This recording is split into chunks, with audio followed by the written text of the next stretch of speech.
And we're live. Okay, thank you. As a reminder to everyone, and welcome, this meeting will be live streamed, recorded, available on the internet by visiting the Town of Parry Sound website at www.parrysound.ca. May I have a mover and seconder for the prioritization of the agenda? Councillor McCann and Councillor Bachman. Is there any prioritization or additions? Oh, yes. Councillor McCann? Yeah, so just wanted to be known that when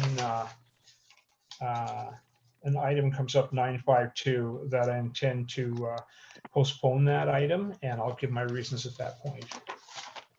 Okay. All right, any other? No? Okay.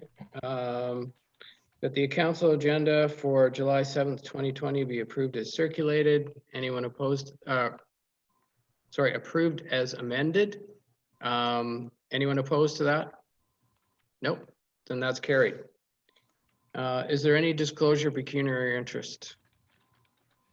Councillor Bachman? Yes, I have a pecuniary interest with 9.51, and that is the OPP detachment boards. Okay. Councillor Borneman, did I see your hand up or was that just? No, I'm just trying to adjust my volume. Oh, okay. All right, so no one else? All right, mover and seconder for the minutes. Councillor Bachman and Councillor Burden, that the minutes from the regular council meeting held June 16th be approved as circulated.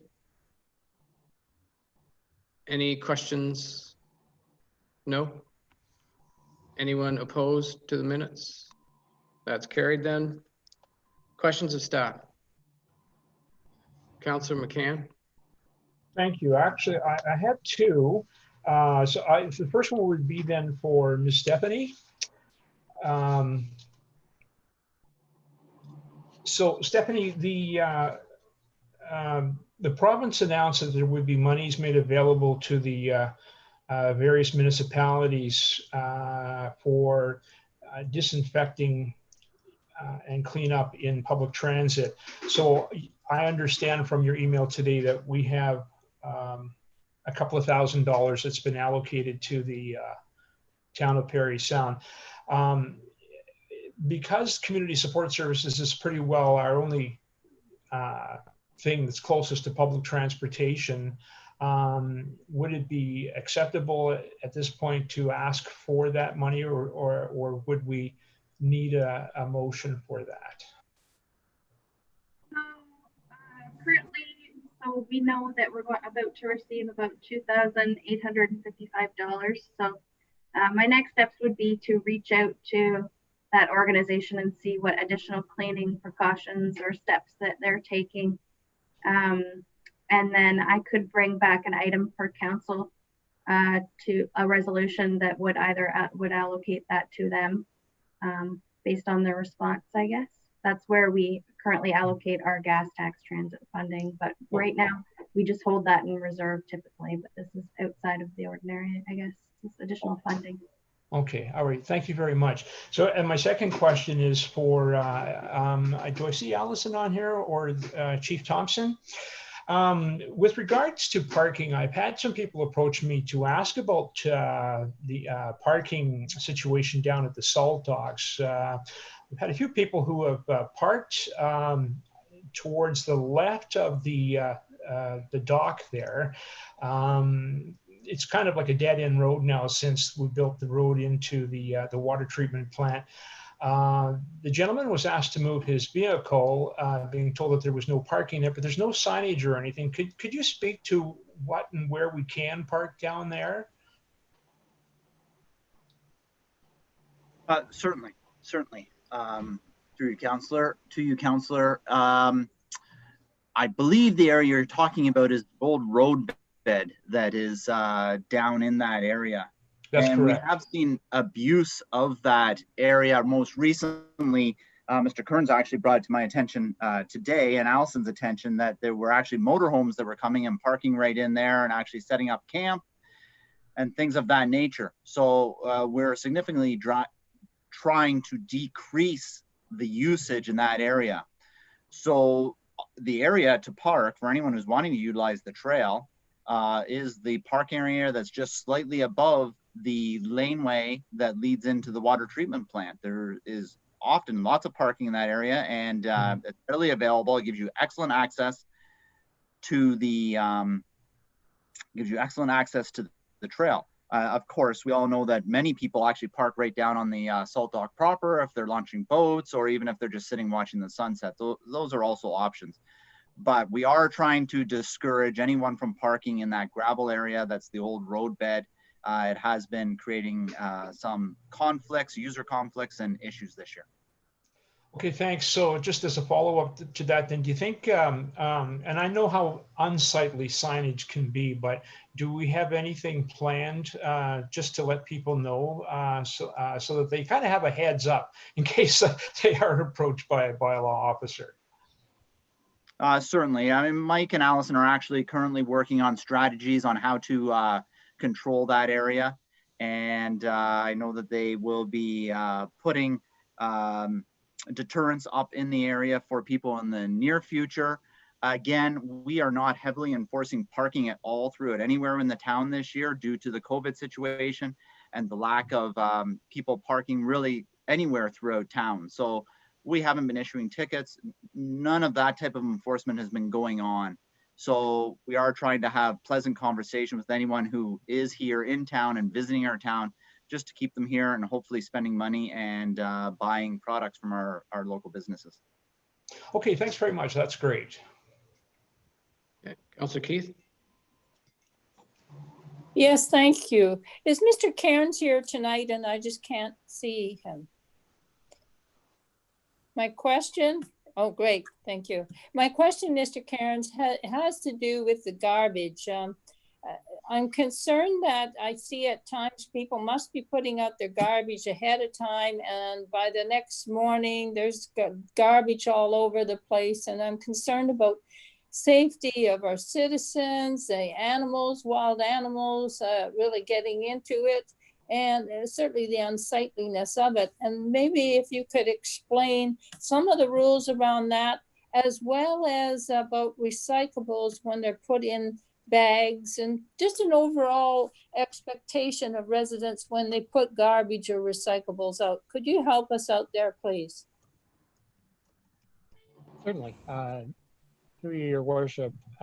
So our staff did a new infographic to explain some of those general kind of basic rules as far as garbage placement and that sort of thing. So that has gone out recently on our social media. We did notice there were a few issues with scattered waste and that sort of thing. So our current bylaw speaks pretty well to it. Generally, if you're putting out your garbage in a bag, you cannot place it prior to 6 a.m. on the day of collection. Now, along with that is the expectation that it won't be later than 7 a.m. unless you're in the downtown core where it changes to 8:30. It has a slightly different time frame associated with it. The only exceptions to that in our bylaw, to place it out earlier than that, it has to be placed within a secure container. So we have lots of definitions of what's considered a secure container. Essentially something that will keep wildlife from gaining access to your garbage if you're placing it out earlier than that. Certainly I just from personal experience have found that even the containers sometimes don't work all that well. So I would certainly advocate for putting it out early in the morning before collection, but not certainly the night before can cause a lot of problems with animals, and we certainly don't want to attract unwanted visitors roaming through town. So, and as far as the recycling goes, certainly, so we have a two-stream system. So fibers and containers is how we refer to it. So there's essentially cardboard and newspapers are one of the streams, with containers, so all your cans and bottles and those sorts of things in the other stream. Our recycler will accept them in bags. It's not the most preferred method just from a processing standpoint, but sometimes it helps on windy days and that sort of thing to keep those materials where they should be on the curb prior to collection. Yes, Councillor Keith. Yes, Mr. Cairns, I understand though, if you put your recyclables, like say it's cans, in a plastic bag, that it's supposed to be a clear plastic bag, not a light blue or light pink. Can you clarify that? I'm not sure, through your worship. Ideally, a clear plastic bag makes it readily evident to the person that's collecting it curbside that it is appropriate to be placed in that stream in the truck. One of the biggest problems with recycling in general is contamination. So whatever we can do to avoid cross-contamination, because that can result in an entire load mixed in the truck becoming waste rather than recycling. So what we've found is a translucent bag that still allows someone to see what's in it is usually acceptable. They're marketed, mass marketing of blue recycling bags, which are typically translucent, so you can still see the contents of the bag. Have not, to my knowledge, been an issue for a recycler. But certainly, if they can't tell what it is curbside, the assumption may be made that it is not recycling. So we certainly want, if you're going to the effort, we want to encourage everyone to do that as much as possible. We want to make sure that we can take advantage of that material and recycle as much as possible. Okay, good. Any other questions? Councillor Bachman? Okay. My question is for Mr. Cairns. Mr. Cairns, I'm just following up this evening in regards to the question from the previous council regarding the funding for railway safety. It's my understanding, and I'm very sad that the evening after I asked about that, somebody was killed on our railway tracks in our community, and I'd like to just make that a bit of a follow-up as a priority. Certainly, through your worship, and I know we did mention it on that evening, and in following up, it is our understanding that the money allocated through a program such as that is for grade crossing safety improvement. And again, typically the railways view that as increasing rail safety, not necessarily road safety at the crossings.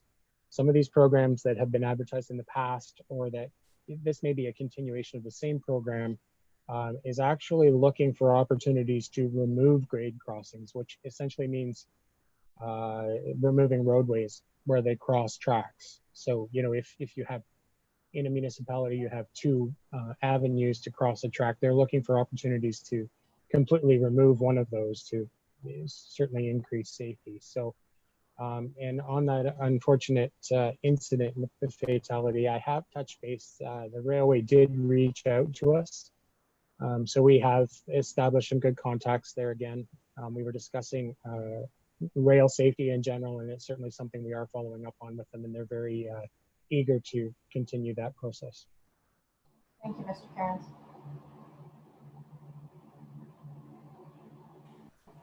Any other questions?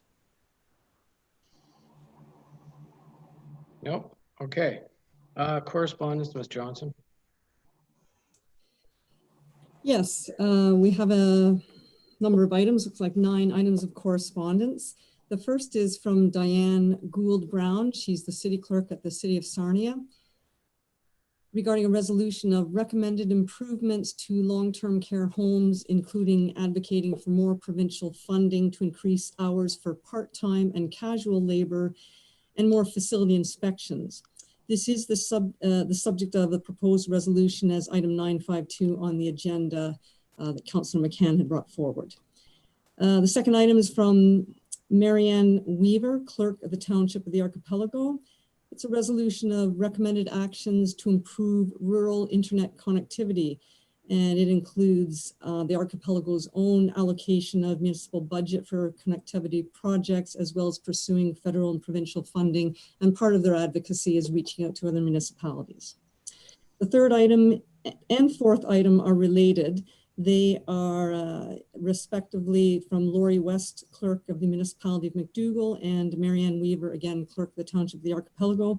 They're regarding letters regarding district social service administration boards not being considered the best solution for oversight of northern OPP detachments. And the background to this is that there was an AMO discussion paper suggesting that Northern Ontario DSAB replace current OPP detachment boards.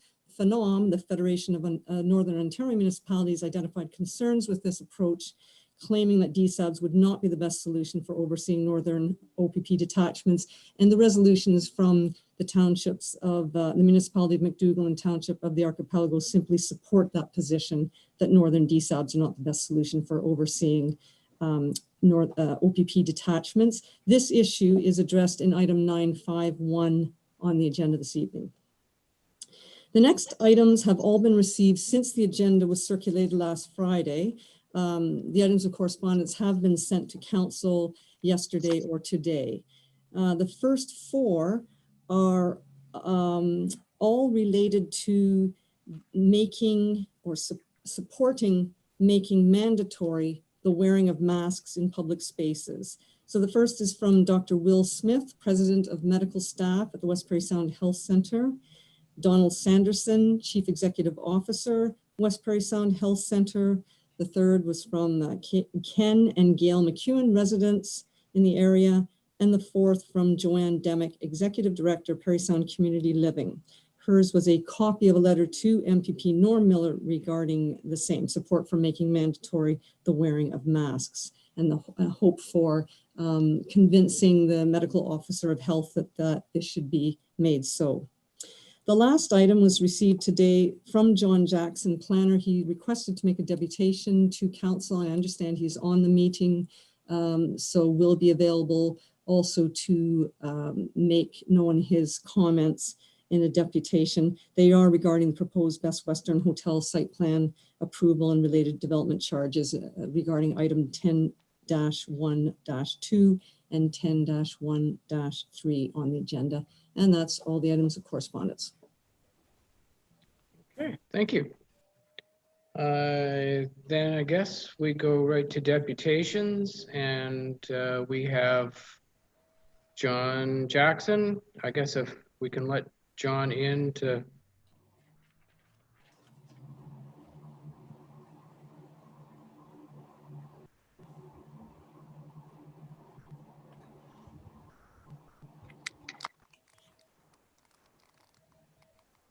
Welcome, John.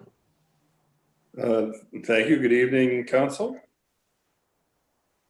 I'm hoping that you can hear me fine. Oh, hear you fine. Yep. Excellent. So I want to thank Rebecca for getting that late email that essentially summarized my presentation. I always get terrified from the electronic world we live in, hoping that the communication gets through. So I won't take a lot of council's time, but I know there's an exciting project that we've all been talking about on Upper Bow Street with respect to a new hotel. We've been working away with the municipality and the consultants to attain site plan approval. There's been some bumps along the road, and those are outlined in my email. I just want to confirm, Your Worship, that everyone saw the email. Yep. Okay, great. Okay, so the two issues that we have before council tonight are both on the anxious side. One is to support the planning staff's recommendation to approve the site plan, which has been in the works for close to a year. It's been most recently updated and finalized in early May. We think we're in a position to move forward. A unexpected number of cost issues emerged, which do happen from time to time.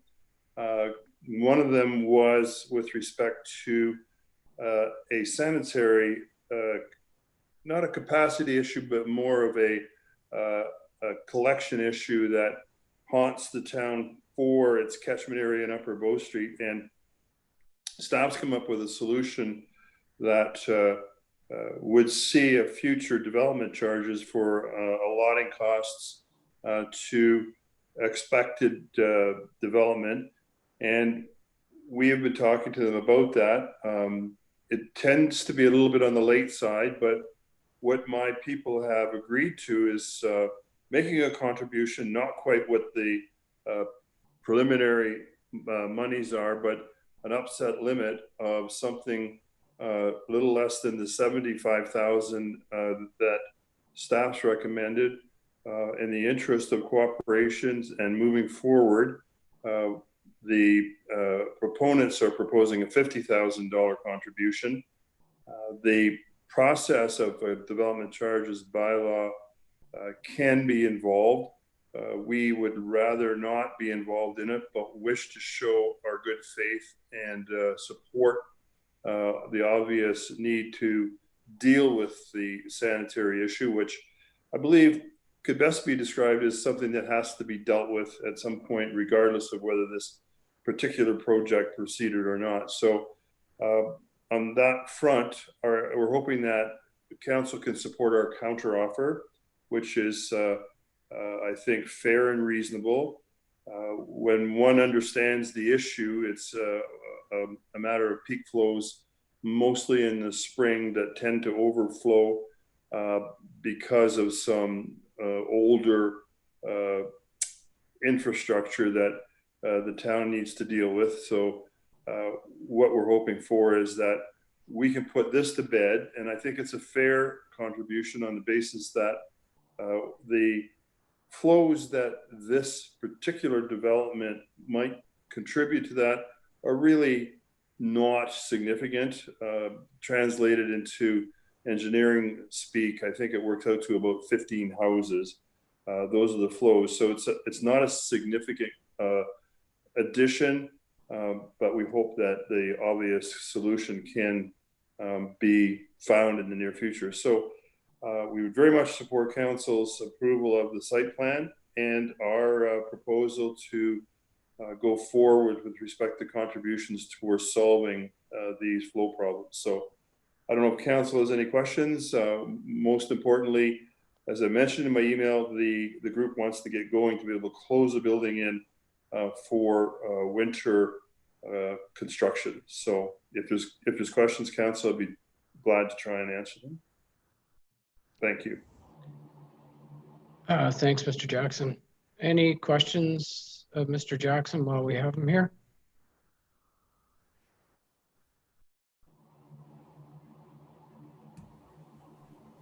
I'm not seeing any, so thank you. Thank you. All right. Okay. Have a good evening. Thank you. All right, next are the council reports, and we'll start with Councillor Burden tonight.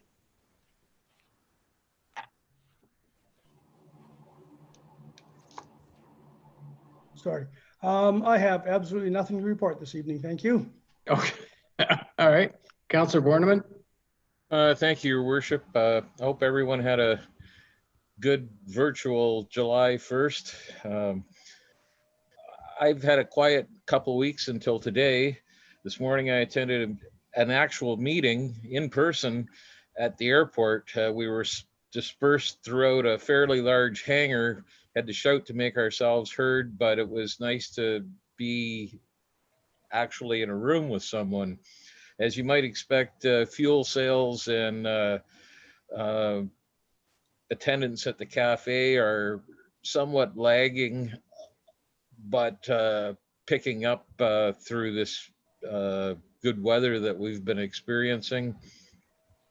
We've had several expressions of interest in properties, and a couple of those folks at least are discussing financing through the CBDC, Northern Ontario Heritage Fund, and FedNor at this point. So hopefully we'll see some of these interests come to fruition in the not too distant future. After lunch online, I attended a meeting with an ad hoc committee at Belvedere with respect to governance issues at the facility. I think this process is best described as ongoing.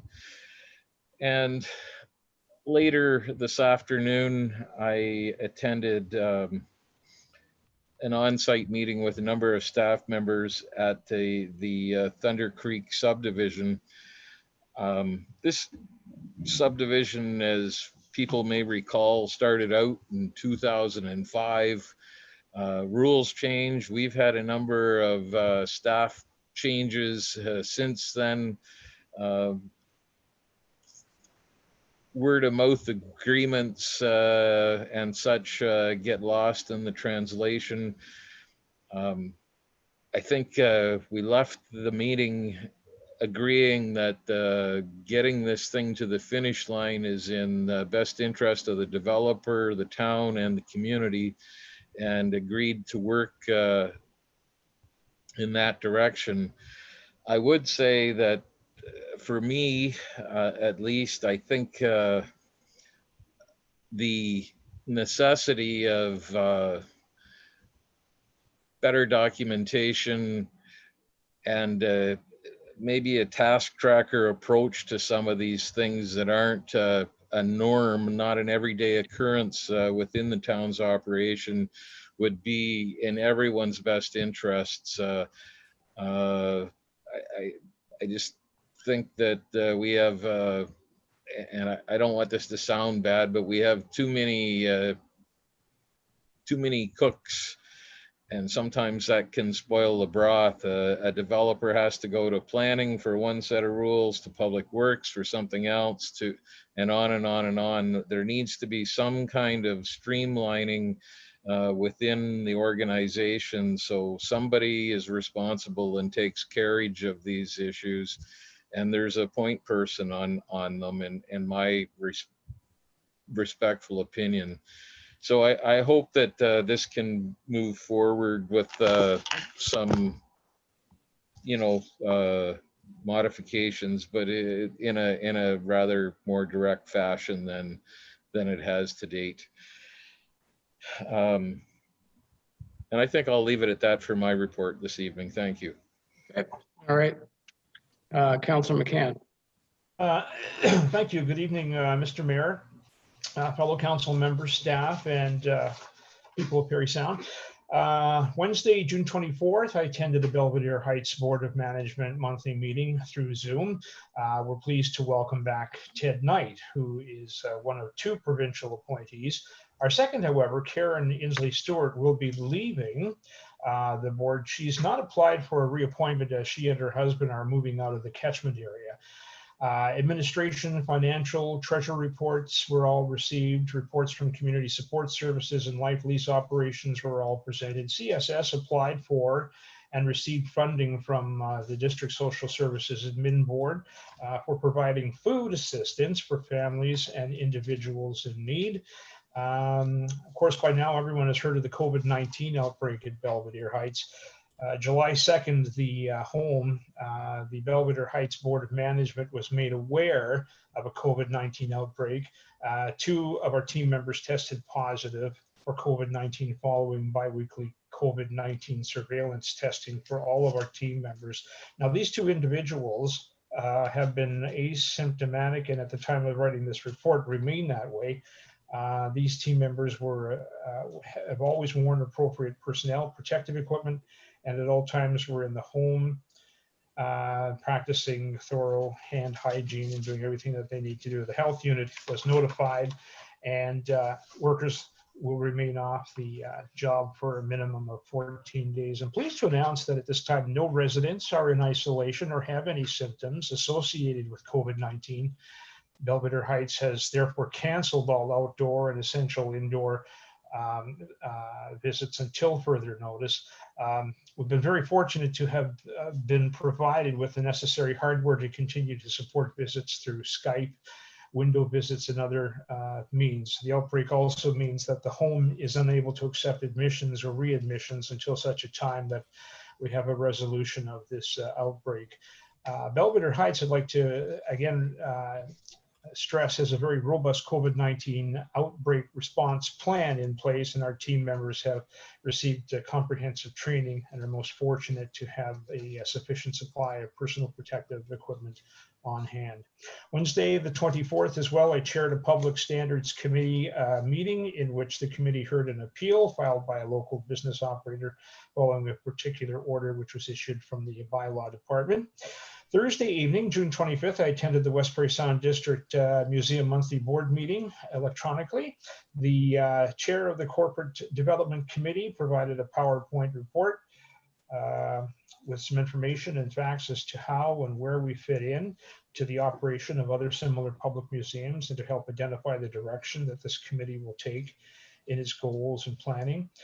Please see our website's donating artifacts page for an update on donating artifacts to the museum. There are some steps there that you need to take in order to go through that process. Also, we do have an AGM coming up. It looks like it's going to be in the fall sometime. We don't know at this point whether it will be electronic or in person. The museum has 120 days to schedule a meeting following the lifting of emergency measures. And of course, we need 30 days to provide notice in the media. So watch for that. Finally, you may have noticed that only a portion remains of the old St. Joseph's Hospital. In fact, it's all down now. So I see by some videos today. The grounds certainly are somewhat overridden with debris right now, but in the long run, we're going to be looking at a nice clean site, which will be available for some new development, certainly. And let me be the first at this table to offer congratulations to Councillor Roger Burton and his good lady, Jean Pogue, on their engagement. I understand they're going to be tying the knot this fall, and that's my report. Thank you. Councillor Bachman. Congratulations, Councillor Burton. Thank you. Thank you. Good evening, everyone. On June 24th, I attended Property Standards Committee, and last week's scheduled Park to Park Trails Association meeting has been rescheduled, and tomorrow morning at 9 a.m. I will attend my first in-person meeting at the library. So I'm very excited, as Paul said, to sit amongst colleagues and see how we can make progress not using this technology anymore. That's my report for this evening. Thank you. Okay, thank you. Councillor Horn.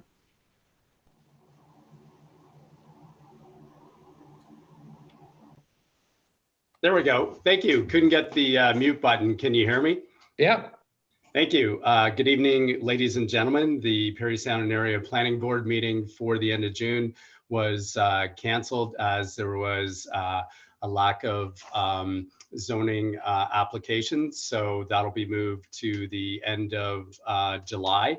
And that was the meeting that I was supposed to attend. Obviously didn't because it was canceled. To have a Chamber of Commerce meeting next week, and just wanted to let everybody know that you know, the businesses that are reopening are doing a fantastic job in our community. The restaurants, the patios are looking fantastic. So thank you for putting forth that effort. The staff in those establishments taking the proper care, utilizing PPE, hand sanitizer, screening questions. So please, if you can, go out and support our local businesses. So thank you, everyone. Stay safe, stay well. Thank you. Councillor Keith. Good evening, Mr. Mayor, fellow councillors, staff, and the public. As Councillor Horn has just mentioned, I was not able to attend the planning board meeting as it was canceled. And there was only one other thing that I did want to bring to the public's attention. The scholarship fund that the town has for post-secondary students. The cutoff date is July 17th. So any post-secondary student, please look at the website and put your application in. Thank you. Thank you. Council staff and public, June 18th and 19th were AMO Executive Board meetings. And as an update, the virtual conference seems to be shaping up really well with really decent attendance, and the vendors are certainly on board with this as well. And the ministry will be taking deputations, delegations throughout the 3 days. July 6th was a special MOU meeting, and the AMO Executive and Provincial with AMO Executive and Provincial Ministries, and we have another MOU meeting on Thursday. Over the past week, I've received a great number of emails requesting that council make the wearing of masks mandatory. It's certainly appropriate that our public health unit make this happen, as they have the authority within their mandate to do this, and we'll be discussing this later on the agenda. And I invited our Director of Emergency Services, Dave Thompson, to be part of a conversation yesterday morning that I had with representatives from other municipalities and hear how they've handled the situation of wearing masks. Two items to report on. Councillor Keith reported on the one about college and university students that the town's currently accepting donations for the 2020 Civic Scholarship Award. The $500 scholarship is awarded annually to one university or college student who's a permanent resident of the town of Parry Sound and is entering their second year of full-time classes in September. Full eligibility criteria and the application can be found on the town's website. Just search scholarship. Deadline for receipt of applications is June 17th. In addition, pool survey. Please respond to an online survey by July 14th on programs and services that you'd like to see in the West Parry Sound Area Recreation and Culture Center. Your feedback will help guide the Wellness Center and Pool Citizens Advisory Committee's recommendations on features and amenities. Printed copies of the survey are also available in the newsletter box in front of the town office old entrance on 52 Sequent Street. And that's my report. Okay. So we'll go on with the agenda.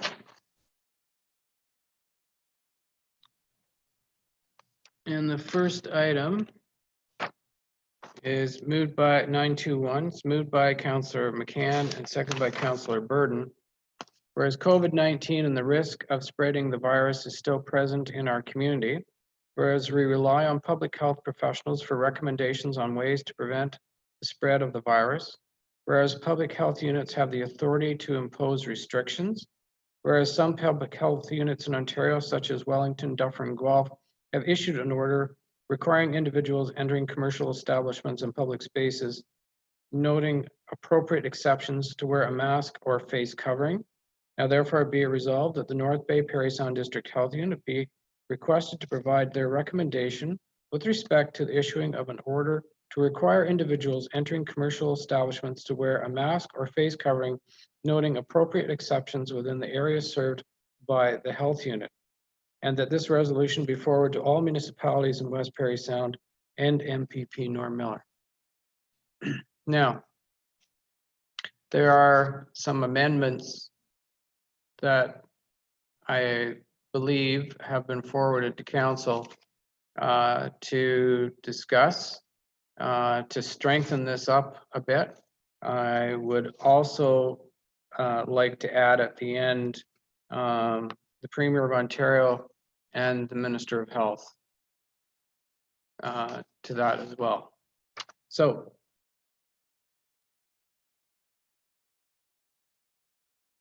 anyone get a chance to look at the amendments? And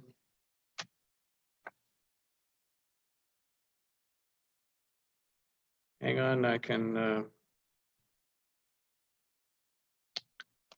So the change that's being recommended is that in the therefore clause replace, so we'd be replacing this, that the North Bay Parry Sound District Health Unit be requested to provide their recommendation with respect to issuing an order to require with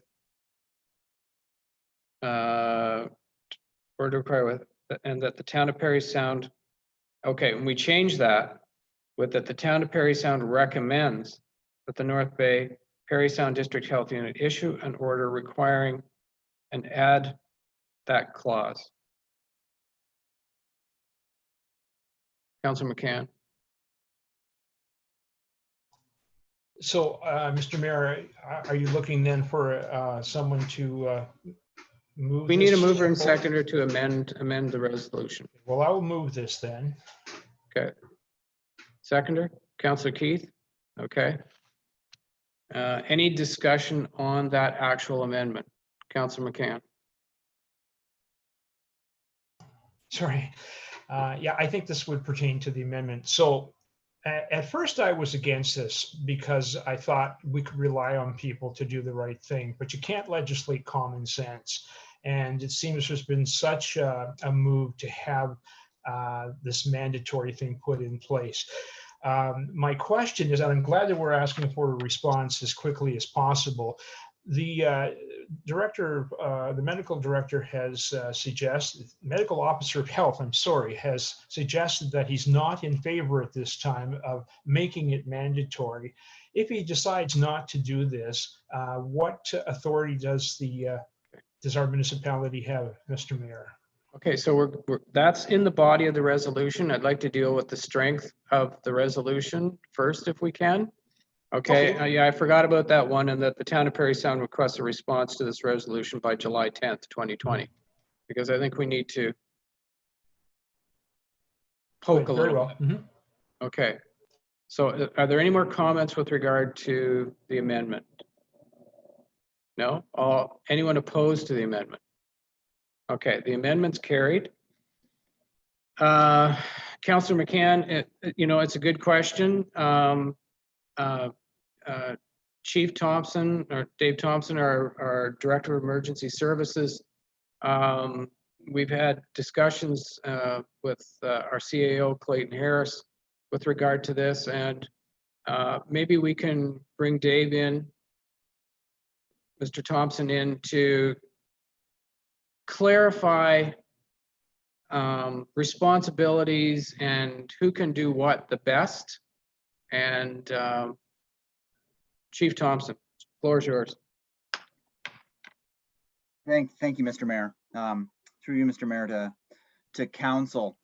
I guess the way to start would be to remind everyone that we're dealing with a health emergency at this point. That's what COVID-19 is a health emergency. The province has primary responsibility over health issues for the population. They implement those through the Ministry of Health as well as through the health units. The municipalities generally only touch on health issues in a periphery manner. We don't have a great deal of direct responsibility for health related issues. And we generally do not have a lot of tools to make or provide direction with regards to health related issues. Of course, there are some issues that we do touch upon. The province's authority would be generated through the Civil Protection Act, and they could easily issue an order, just as they did at the beginning of this emergency, for numerous other reasons. It would be no different for them to be able to issue a order with regards to masks. The province also has an enforcement arm at its beck and call as well. Health units also have a great deal of authority and opportunity to be able to issue orders. They would be able to do it through Section 22 of the Health Protection and Promotion Act.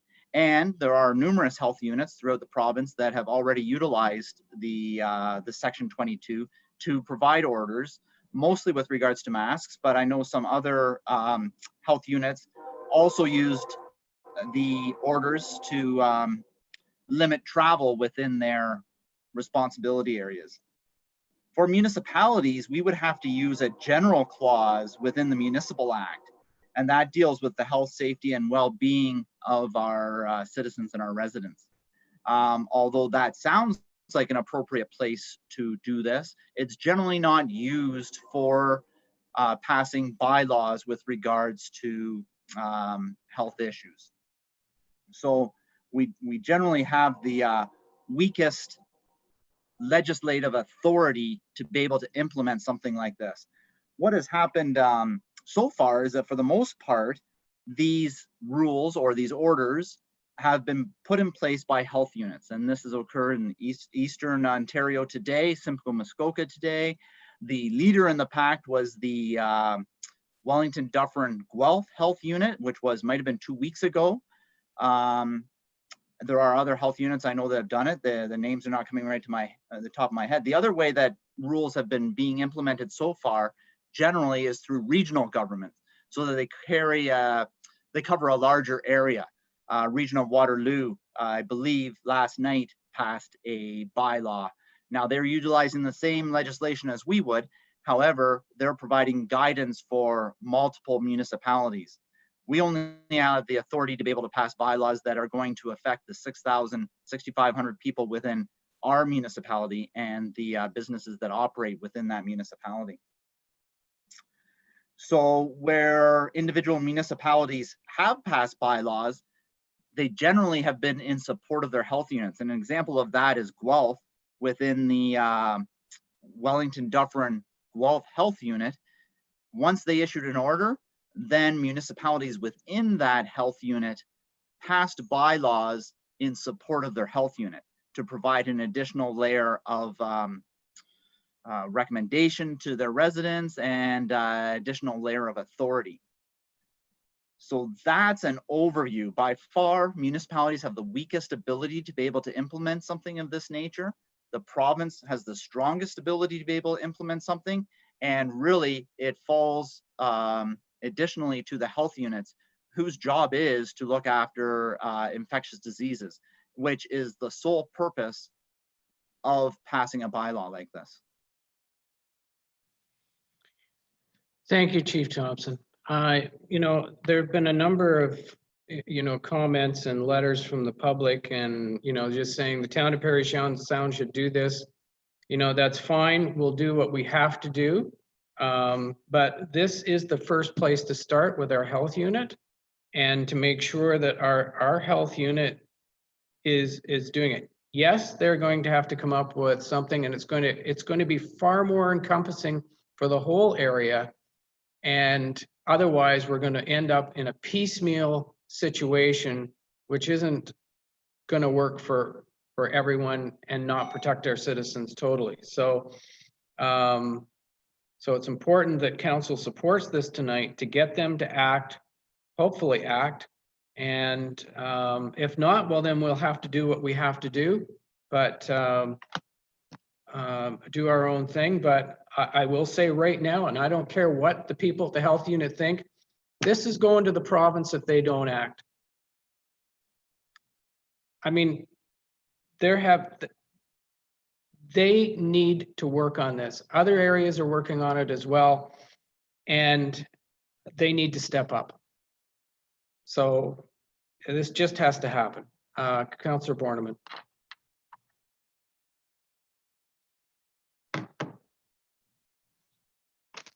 You're still muted, Councillor Borneman.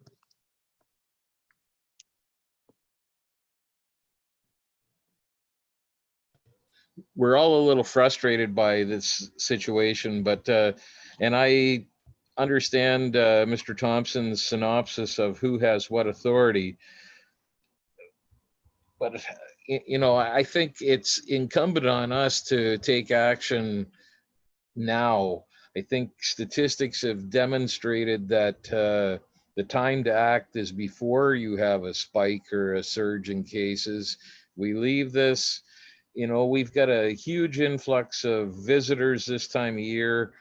things like contact tracing would be incredibly difficult to do after the fact. We have people at the healthcare center telling us that this is, important to keep our community safe. I think we should do what we have to do tonight and drag, embarrass, cajole, coerce, whatever the health unit to follow as this goes on. I don't think that we can wait 2 weeks for Dr. Chirico or someone else to make a decision and try to put out the fire at that point. We're giving them to the 10th to answer. We found out yesterday that our lawyer had said, I'll get to Councillor Bachman and Councillor McCann in a minute. But we found out yesterday from our lawyer that we could actually do the other one under the Municipal Act to do that. But as Chief Thompson said, we don't have the same clout under that jurisdiction as what we do under the medical officer of health under section 222. So understood. Or section Nothing is better than nothing. Well, a band-aid is what you have till you get to somebody who's more qualified. The only thing is we've got to work on wording for a bylaw, which we can do. And let's have it ready to go on the 10th. Well, we could actually, what day is the 10th?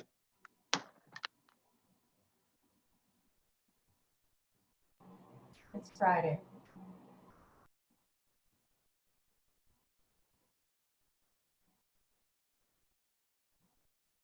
That's it. Okay.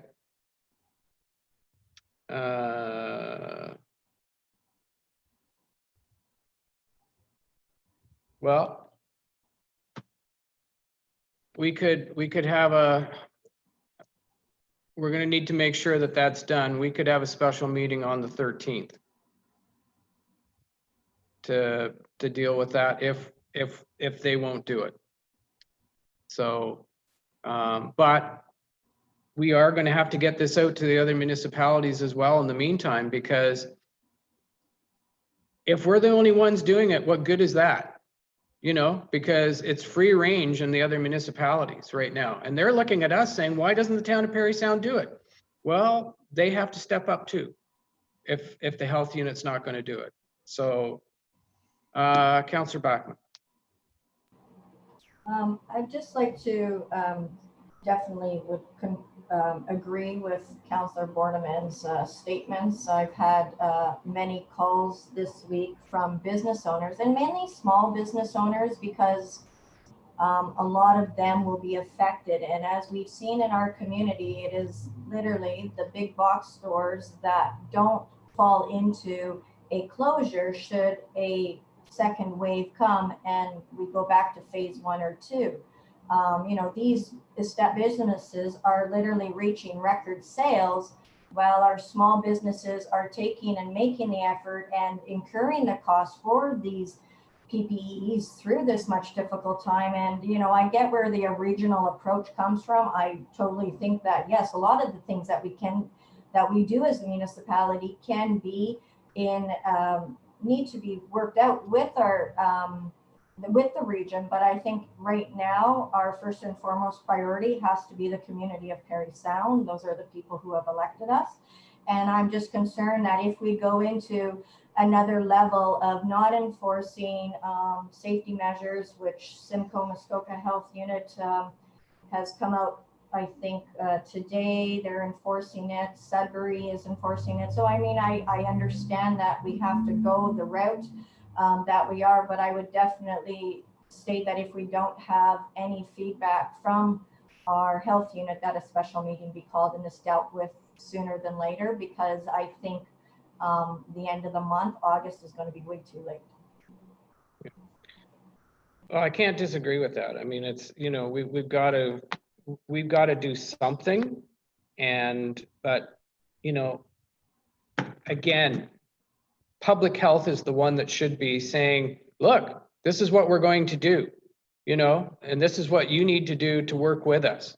We're not getting that leadership. We're not getting that leadership at all. You got a follow-up, Councillor Backman? Yes, I just had a question. We've received emails in support of this. I was just wondering if we received any communication in opposition to this. I never received any. Okay, nor have I. Thanks. Through the chair, I've not seen any emails or had any phone calls in opposition either. No. Councillor McCann.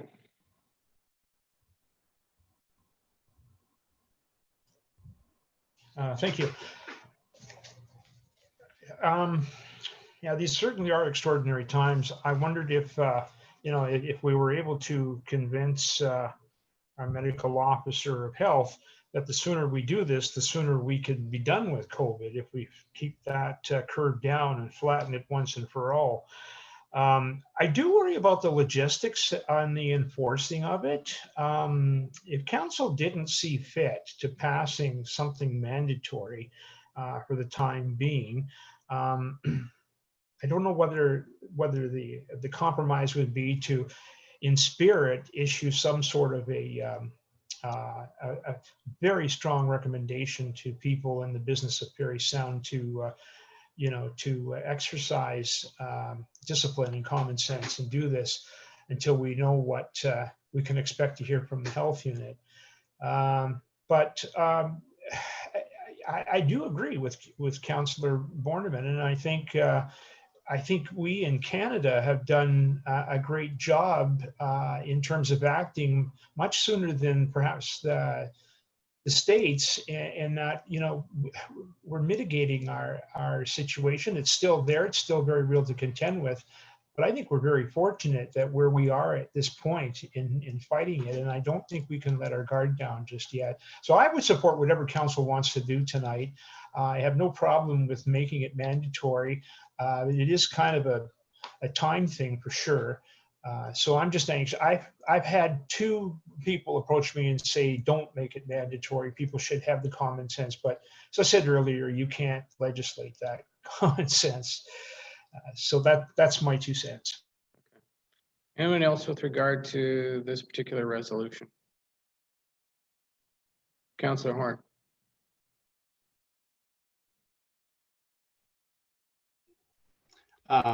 Thank you. Sorry, the mute button doesn't seem to be working really well. But how about this scenario as you travel from the GTA and you hit Simcoe, Muskoka, you go into a business, you have to wear a mask. Then you hit our area, you can take your mask off and go into any business. Then you go to Sudbury, got to put your mask back on to go into a business. So certainly I hope the leadership at this health unit recognizes that, and for the safety of the people in North Bay, Parry Sound area, they do something that makes this mandatory. The World Health Organization released a statistic that if 80% of the people wore masks, we save lives, and that's the bottom line. Yeah. Okay. So thank you.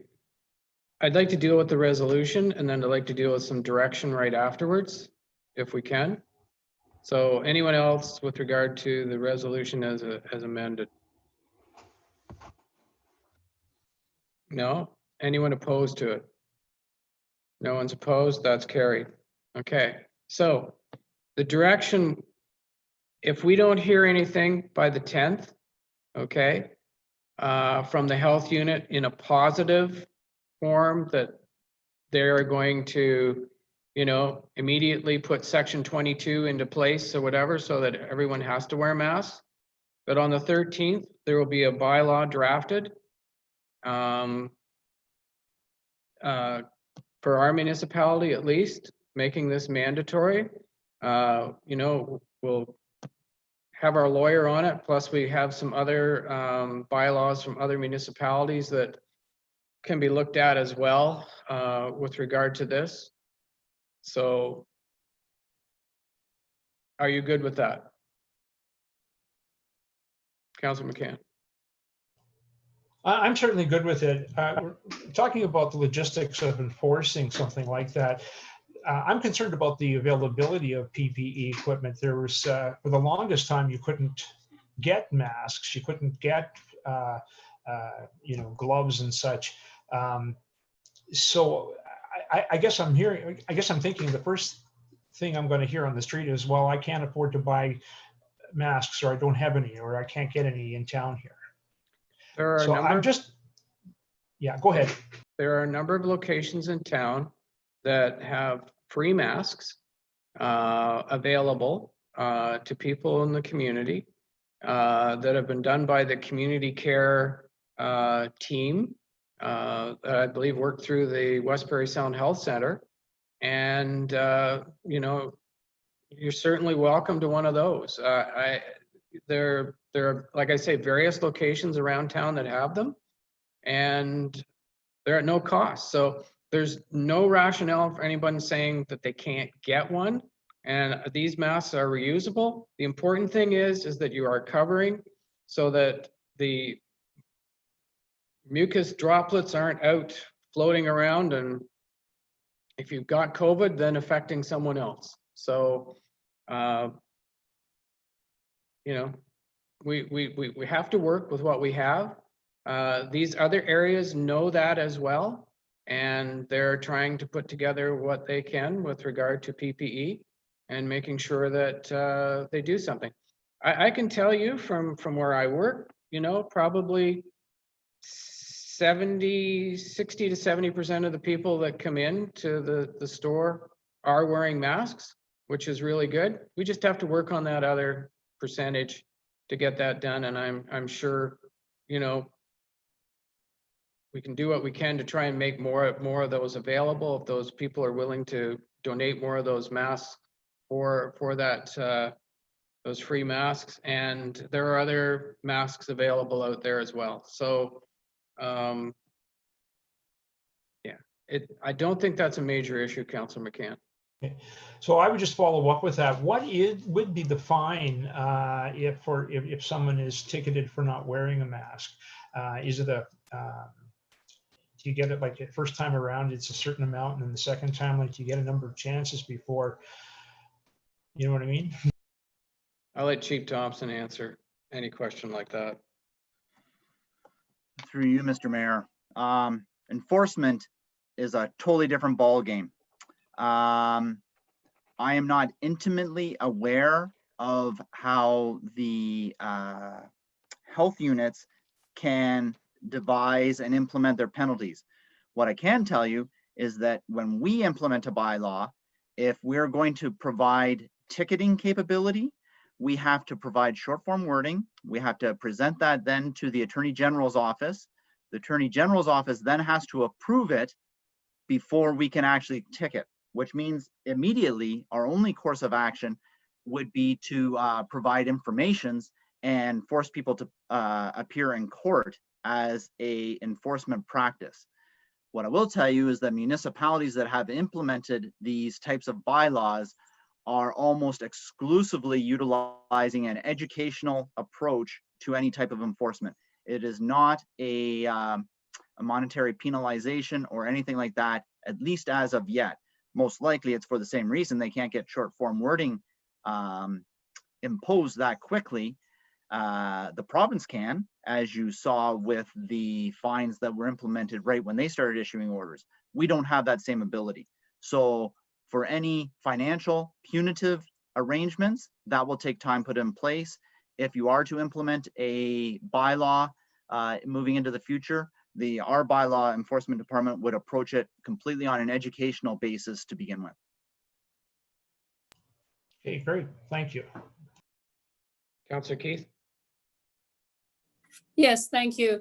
Part of my comment in respect to the direction in relationship to the enforcement was along Chief Thompson's line. I think one has to look at it as an education means of addressing the issue rather than enforcement. But where I feel there is a bit of a crossover, so I would just like to be clear, is in respect to the resolution that was just passed, knowing where we may be going with this further direction, it would seem it would be helpful that the letter that is sent to North Bay Parry Sound District Health Unit give the health unit an idea, not just that we would like a direction by July 10th, but rather that in the event that we don't, roughly where our plan of action is going to be, and therefore the importance of us working together as a unit. Because I do think that sometimes if people are jolted, but then they can see a way out, that they can work together as a team rather than an adversarial position, that might be very helpful. So I'm hoping that that will happen in this situation. Thank you.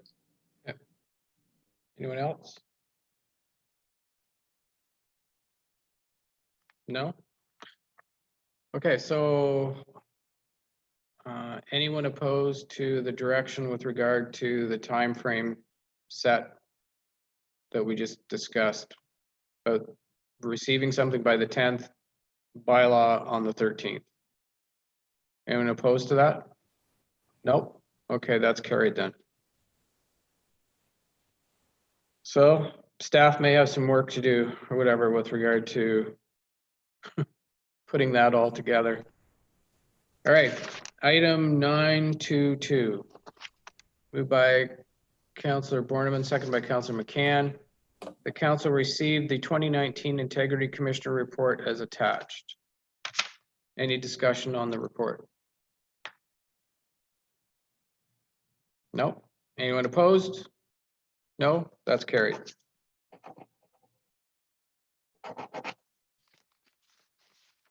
As of interest, there was nothing really from the Integrity Commissioner, nothing to report.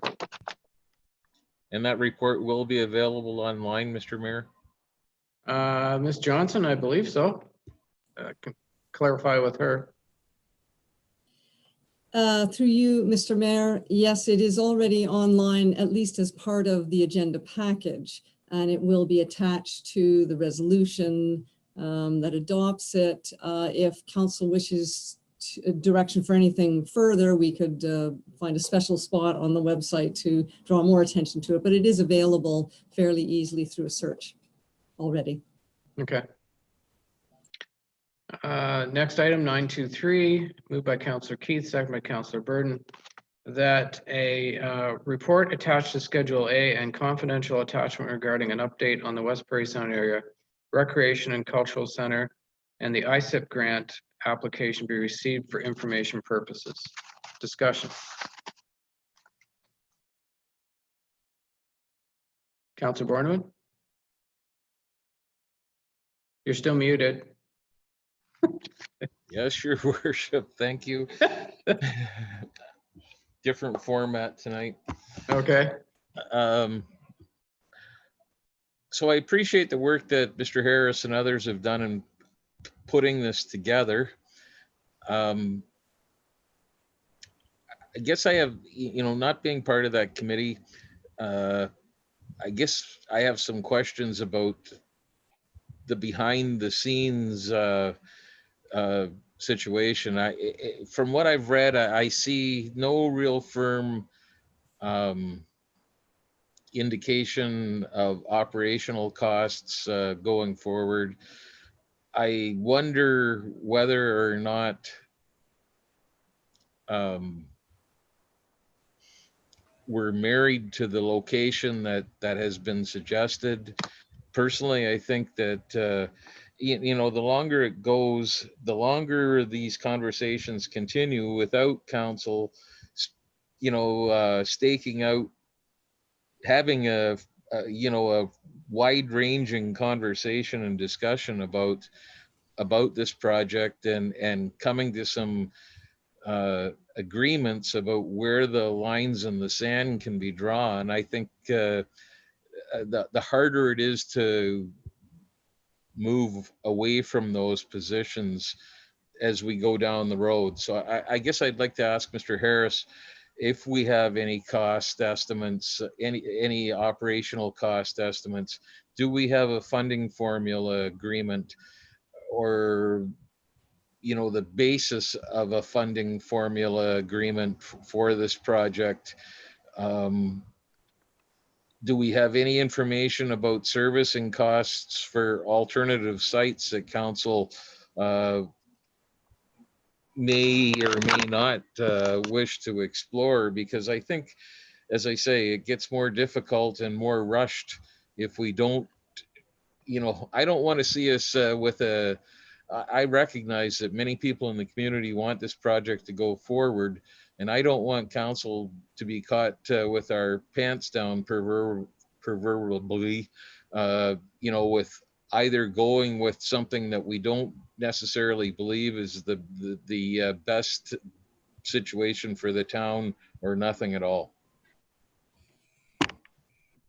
Okay, Mr. Harris. certainly, through you, Mr. Mayor, to Councillor Borneman, I'll try to capture all those questions and respond. And if there's anything that is a follow-up, I'm happy to address that. I think the best place to start would be in September of 2019. Each council in the 6 area municipalities approved a process to move forward, and the main ingredient in that process was a wellness center and pool committee, and everybody appointed, mostly mayors, but not in all cases, but mostly mayors appointed to that committee, and an alternate.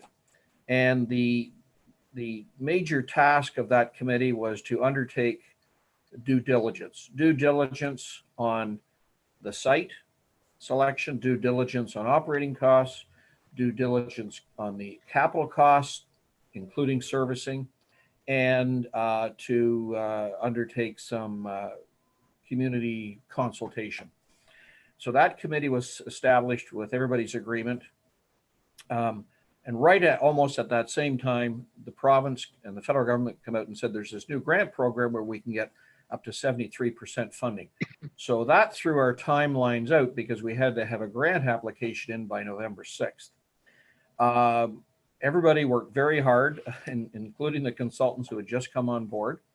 And one of the things, in order to come up with the costing and submitting an application, they expedited the site selection process. They looked at, I think it was 3 sites. Tatham Engineering, along with the architectural firm, looked at the cost to service the various sites, the configuration of the various sites, the size of the sites. They had some criteria that was all set out, and presented to the Wellness Center and Pool Committee, and the site selection, the preferred site was the existing YMCA site, and there was an agreement, at least the YMCA indicated they would let us use that property without any having to purchase it. So that was necessary in order to submit the application, and the committee agreed with that. In terms of, we had the site, they developed the capital costing, and that information is available in the detailed application, which I believe members of council have a copy. If not, you're certainly welcome to a copy. And in there is also an estimate of the operating costs on an annual basis. Of course, that's based on membership and things. There's some assumptions in there. One of the things that was important is the YMCA has been involved in this. They've worked with the consultants. The consultants have worked on a number of other projects, pool projects, so they understand the economies of a pool. And the YMCA was involved, and I believe the net operating loss annually is projected to be $300,000 a year, which is in the report. And the town's share of that would be around 25% annually. One of the other questions I think that Councillor Borneman asked was, is there a funding formula? There's been a lot of discussion, and that tends to be the Achilles heel to all these arrangements, is the funding formula. But we did agree on a funding formula for the due diligence work. And so the $170,000 due diligence work was approved by each municipality, and the town share of that is 25.3%. And the other municipalities share is also in the report. So there's a funding formula for the due diligence. What hasn't been done and wasn't able to be done in time for the grant application is a funding formula for the project, the capital cost. I did a report to council in December and got direction from this council, from town council, on our position on what that funding formula should be, because we will have to enter in, restart those negotiations with the area municipalities. So that is something that needs to be done. Also, if the pool proceeds, regardless of location and size, we'll have to have a governance model so that it can be properly managed with all our partners being represented. I think that covers off a number of the questions. If Councillor Borneman or some other members of council have questions, I'm happy to. I think Councillor Borneman had a follow-up. One of the questions there, maybe I didn't word this plainly enough, I guess, Mr. Harris, was, are we married to that site? I realize that that was the preferred site for the committee involved. And my understanding from reading the material is that that was based on the economics of servicing the property. But that property is limited in the sense that if we plunk what's proposed down on it, that's it. There's no room for expansion. There's no growth. There's no new opportunity created, by extending services and such, as had been the thought process in purchasing the properties with Carling. So are we committed? Is the area committed to that particular piece of property? What, through the mayor to Councillor Borneman, I mean, nothing's over until it's over.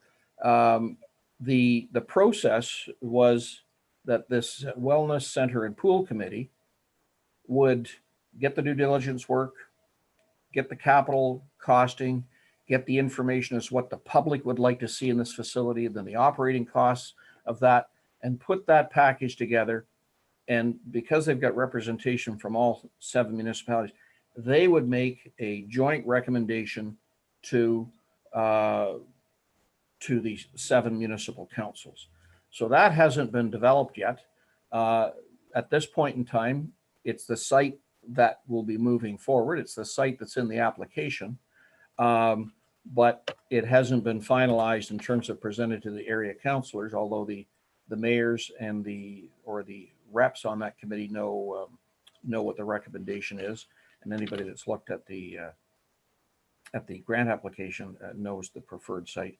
But I guess it could change. One of the things we are getting, it comes up in not infrequently, about the cost of the project, and so going to an alternative site, the larger site, the one that Carling and Parry Sound purchased, increases the cost because it's a more costly property to get services to, but also the site itself is more costly to service.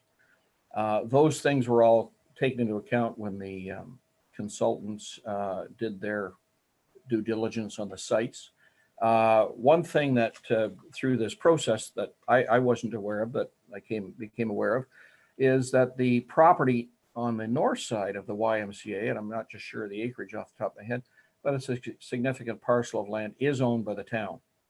So depending on what the town wanted to use that site for, if there was an opportunity to build something that was appropriate to be next to a recreation facility, the opportunity to use some land currently owned by the town is there. Wouldn't have to deal with the private sector. You're still on mute, Councillor Borneman. Is that the site where the North End Water Tower is, which is in McDougall, as I recall? No, just from I think it abuts the YMCA property. Thank you. Yeah, it was actually a piece of property that the school board was looking at as well at one time, if they were looking at that as a location in that particular area. I'll go to Councillor Backman in a moment. I just want to say that, you know, being at that meeting when we approved the package to go off to the government and what we were doing, I mean, I believe that, you know, we used the Y site as a site as a quick reference. It was an easy site to build on, and it came in at a lower rough cost than the other ones, but it wasn't to be written in stone. And as Mr. Harris says, it's not over until it's over, sort of thing. So that could change if something else came along and put that in there. But there is more land available out there that we actually have. So. Mr. Chair, if I could just add a comment. One of the other considerations, and none of these all have, you know, they all have little weightings, but the visibility for people coming into the town, the YMCA Parry Sound Drive there is more visible than where it would ideally be located on the other property. Distance off the road and not visible, not as a feature that people would notice when they're driving into town. Depends maybe on which entrance you come in. No, I think if you come up by the new OPP station, you wouldn't see it. Well, anyway. Councillor Backman. Thank you. Thank you, Mr. Harris, for this report that you've provided council tonight. Now, one of the things I noted in the report regarding the purchase of the Parry Sound Drive property, I don't know if, you know, when we list the things that the town of Parry Sound has actions that we've taken to move forward to bring this project to fruition, I noticed that the purchase of the property wasn't included in that report. So I don't know if that's one more added item that the public should be aware that we have taken to bring this to our community. And then having said that, I guess my, you know, I understand that because of the funding announcement, I was at AMO the moment that came out and the room went crazy. Everybody had to move. And, you know, when we talk about expediting the site selection, I guess one of the concerns I have, or I don't know if it's a worry, but that we as a council and staff for the community hasn't had any type of discussion about what the potential of this property has for our community with the initial intent from the past council, hoping to move forward with that. Now, I understand that there are regional partners, but you know, at this point, I understand as well the costs associated have come in, but I guess my concern is where do we at what point have the discussion of a vision for the future of this property that could encompass such a project, a facility? And I guess that's where I become a little hesitant on, you know, about this site selection. I also, in reviewing and learning and doing my own due diligence, it always seemed that a lot of municipalities, when bringing this and wanting to get the buy-in of the people, is about including them, and site selection has a lot of times been part of that. And I have received feedback that, you know, there hasn't been much feedback from the community. I understand that we are going to a survey. It's only open for 2 weeks, but I'm, you know, in some of the findings that I've seen in the limited information that has been presented, I think it's really hard when we put out a survey as well to ask the community if they support this without providing any kind of operational analysis or business plan to the community. So I guess my questions are, could council have further discussions about where this fits within our community plan, and was that considered? And when can we expect some type of operational analysis?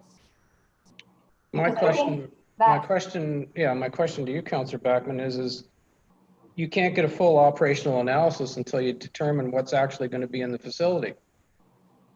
Go In ahead. regards to that, I would like to believe on the list of the developers and contractors that have been involved, they have a history of building this facility. And I'm certain that at some level, I mean, we can provide scenario A, B, and C. I mean, I think we've experienced that through COVID. And I would imagine with the money that we put forth, I don't know, I think we've done site selection on 2 properties. Initially, there was 4. So there's got to be some level of, I don't know if there's any costs left over from that. But, I feel that, I understand the regional partners, but I can't help but believe and think that if we were to build a facility in Seguin and McDougall, that we wouldn't take into consideration of the plans that they're hoping to achieve in their community and for the future. And I don't know if that really was taken into consideration by anyone. Mr. Harris? Certainly, I was present for, I think, every meeting. Didn't always participate. It was sometimes just committee members. But certainly there was a lot of discussion. There was discussions, should it accommodate an arena? Municipalities, some were quite vocal. We're building a recreation complex, and the more you try to make this a bigger project potentially, then the partners drop off. And so there's a real balancing act to keeping 7 partners together and moving forward with a project. And would it be different perhaps if we were just to build it on our own and the funds weren't an issue? Maybe, but there was a lot of compromise and a lot of give and take around the table on the Wellness Center and Pool Committee to get to where we are today. So is it perfect? Perhaps not. Would it be different if any one municipality was doing it on their own? Quite possibly. But, is it worth proceeding if we get the money to, and I think it is, we're pretty close to achieving our goal. Operating costs, they're detailed in the application, the grant application. If through the public consultation, the public wants something different pool configurations, different types of amenities, then the consultants will go back and refine, as the mayor said, they'll refine their both the capital cost or the operating cost figures to reflect any changes the public wants.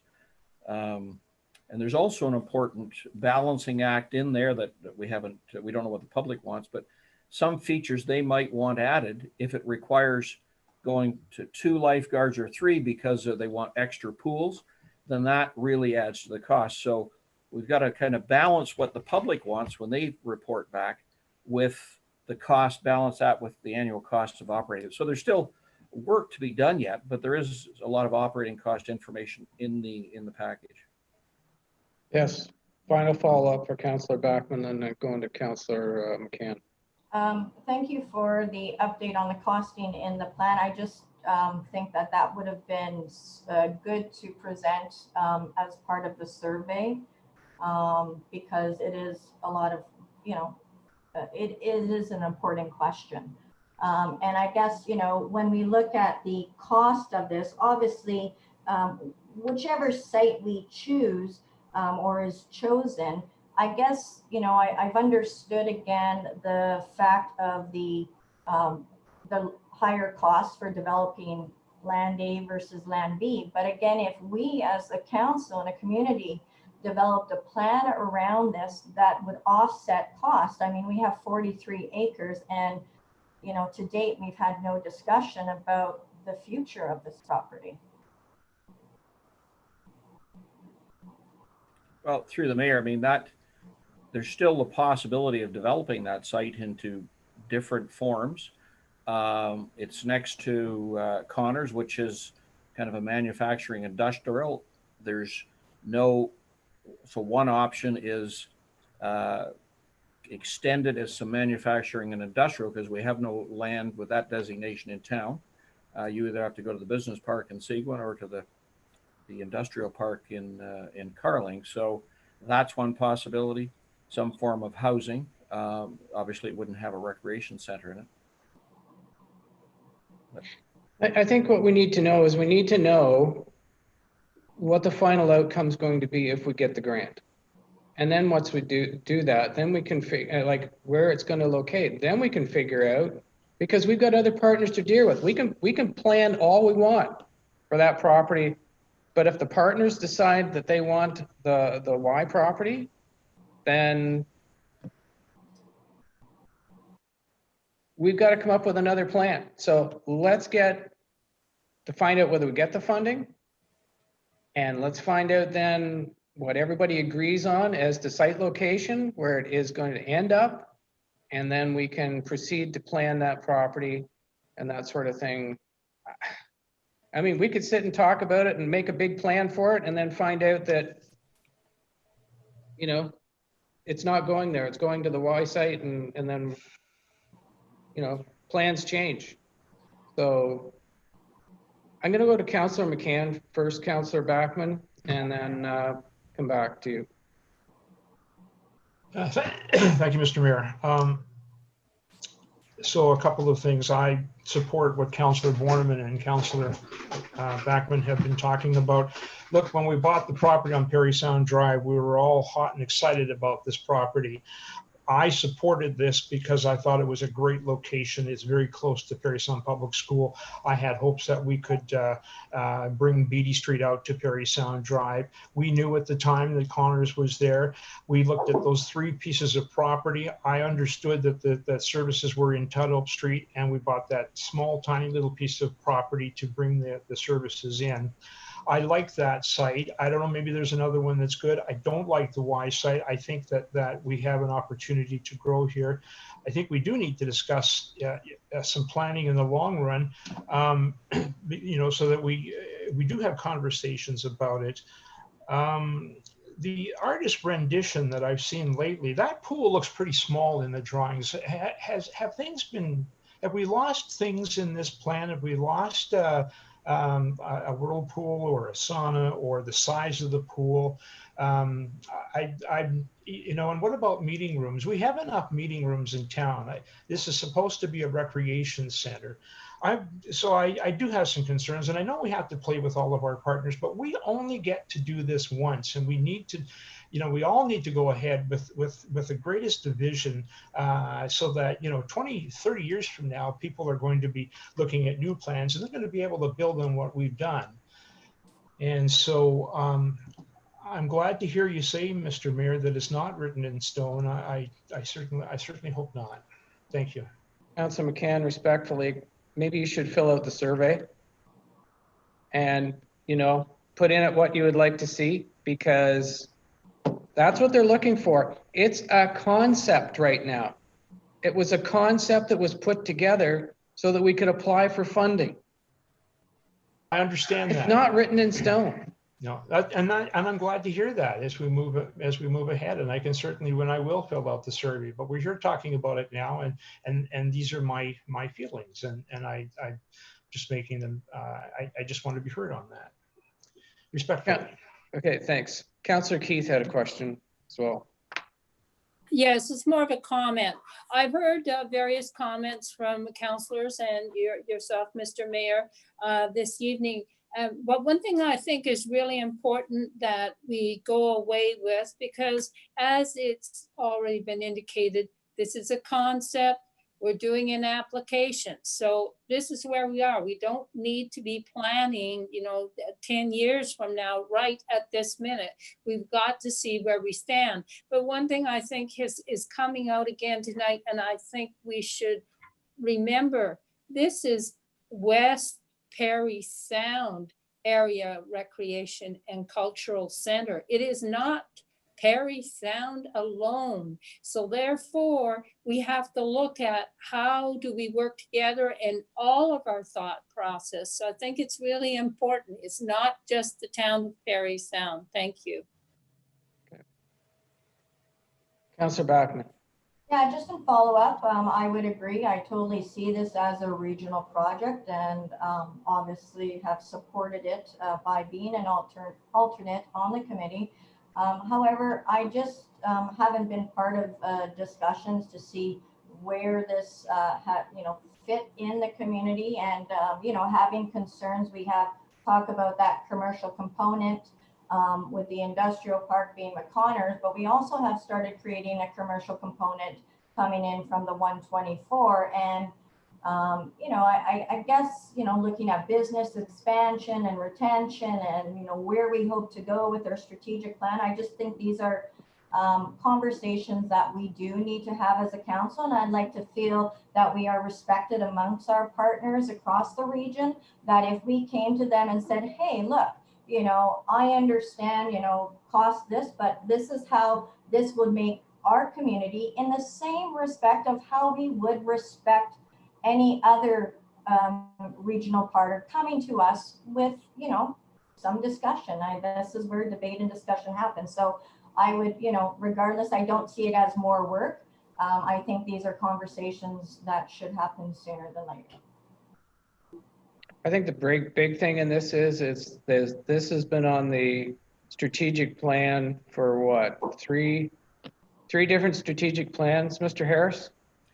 I didn't look too deep, but I didn't have any trouble finding something back in 2008 where council identified that they wanted it. And, honestly, obviously I wasn't part of it then, but there must be reasons why nothing has happened since in the last 15 years, or sorry, the last 12 years. So we're this close, and it's taken a lot of compromise. And I just, we've tried to move all municipalities along collectively together. If someone's not on the page, we stop until we get them on the page. And so far, everything has been approved, at least at the working committee level, on a unanimous basis. So, we just got to be careful that we balance what things we might want at the risk of losing partners, because some partners think it might be too expensive now for them.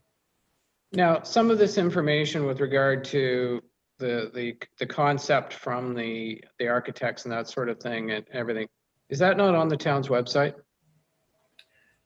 I can't speak to if it's on the town's website, but there's information on the website. There's information that the Citizens Advisory Committee has put out that's public. All of the meetings of the Wellness Center and Pool Committee are all live streamed, just like this meeting is, and all the material and the minutes are all public and available to everybody. So I think Ms. Johnson, maybe you can answer that question with regard to the concept and. Yes, Your Worship. I'm just looking at the website now, and what we did put on July 2nd, along with all the sort of the media attention that the Citizens Advisory Committee was wanting in support of their survey.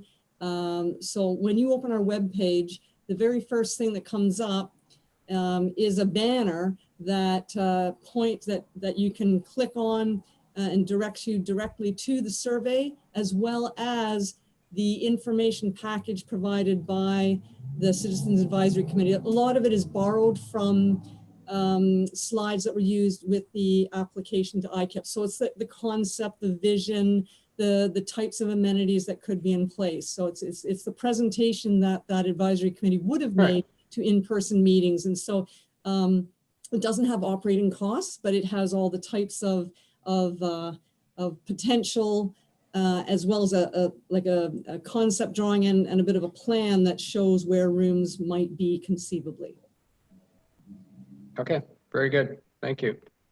Mr. Harris, anything you wanted to add?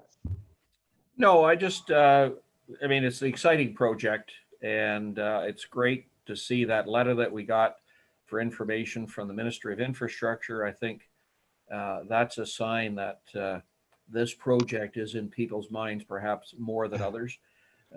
The grant application process is tenfold oversubscribed, 10 billion in request and 1 billion available. So the fact that they're asking us about this project, I think, is a positive sign.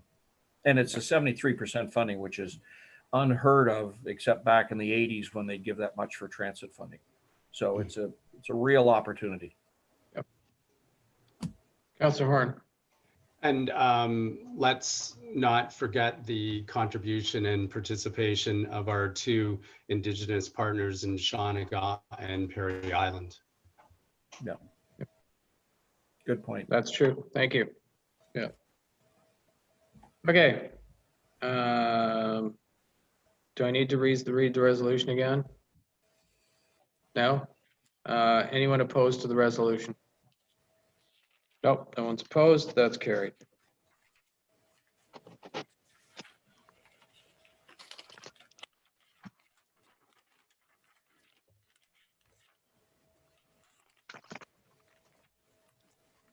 Okay.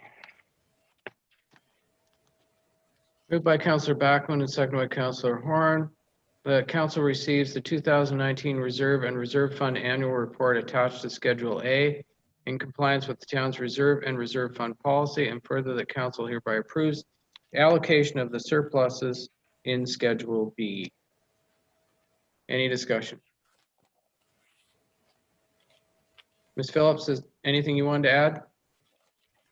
I was just going to say that the report is positive. It shows that the town's 28 reserves have a balance of 17.1 million compared to 15.4 million at the end of 2018. And the town's 21 reserve funds now have a balance of 5.2 million compared to 4.6 million at this time last year. The town's year-end surplus as compared to the budget is 1.5 million for 2019. And all the transfers have been completed in accordance with the town's policy. Thank you. Okay. Anything further? Anyone opposed to the resolution? Nope. Okay, it's carried.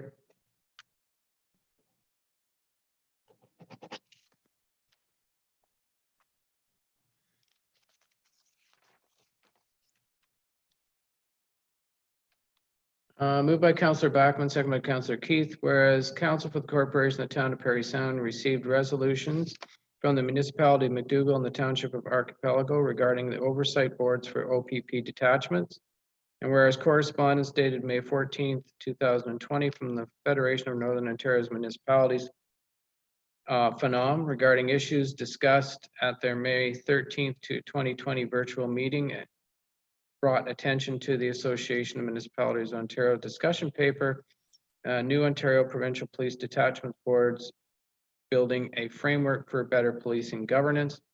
Whereas Amos discussion paper proposes that the Northern Ontario District Social Services Administration Boards, DSAB, replace current OPP detachment boards. And whereas the FNOM board has identified several issues with DSAB boards replacing the current detachment boards and recognizes that community policing is distinctive to each municipality. Therefore, be resolved, the Council of the Corporation, the Town of Parry Sound, is in agreement with the opinion of FNOM and supports the resolutions of the municipality of McDougall and the Township of the Archipelago, and that the current DSABs would not be the best solution for oversight of northern OPP detachments. Be further resolved that a copy of this resolution be sent to FNOM and its member municipalities, AMO, the Honorable Sylvia Jones, Solicitor General, and Norm Miller, MPP for Parry Sound, Muskoka. Discussion. Councillor Keith. Well, Mr. Mayor, I'm sure you could probably speak even better than I on this topic, but having been a member of the community policing board for many years now, and having attended the roundtable OPP discussion a few months ago, where various members of council, many were from the north because it was held in Sudbury. It was quite obvious that there was never any suggestion that they thought something like the District Social Services Board would be able to do a much better job than fellow councillors and people in the public, but there was never a suggestion of that sort of agency being able to better act as an oversight for the OPP detachment. So I certainly do support the resolution that is here. And I can't speak for you, but I know that you have experience of being on some of the other boards. And so I'm sure that you would have insight that could probably be provided for this resolution too. Thank you. Thank you, Councillor Keith. Yeah, I mean, I was at one time when we had an actual police services board, I was on the police services board. But we went through a different section, so that was given up, but then we went to the CPAC committee. I have mentioned to the minister that the CPAC committee works very well and that we get good representation from the area municipalities. I believe that there is a different sort of mindset and outlook towards a DSAB and community policing. So we are better off certainly having a separate organization. You know, I've also made my feelings aware to AMO too, as well, as to how, you know, that this could certainly work. I don't think that we need to make this complicated. The CPAC committee is not a complicated committee. It's not costing the municipalities a lot of money. You know, I believe that sort of the KISS method, and this is, and you get great input from the area municipal representatives, is working very well. And we don't need to put it into another organization. The other thing that is also part of this is the detachment boards are not the same, or the detachment areas are not the same as what the DSABs cover as well in a number of areas. So it's going to complicate things. So I'm total support of this resolution, and it's something that you know, I'm glad Phenom brought it forward because it is a Northern Ontario issue. And, you know, certainly NOMA, Northwestern Ontario, is aware of it as well because they have DSABs there. So anything further from anyone? No? Anyone opposed to this resolution? No? Okay. That's carried. Thank you.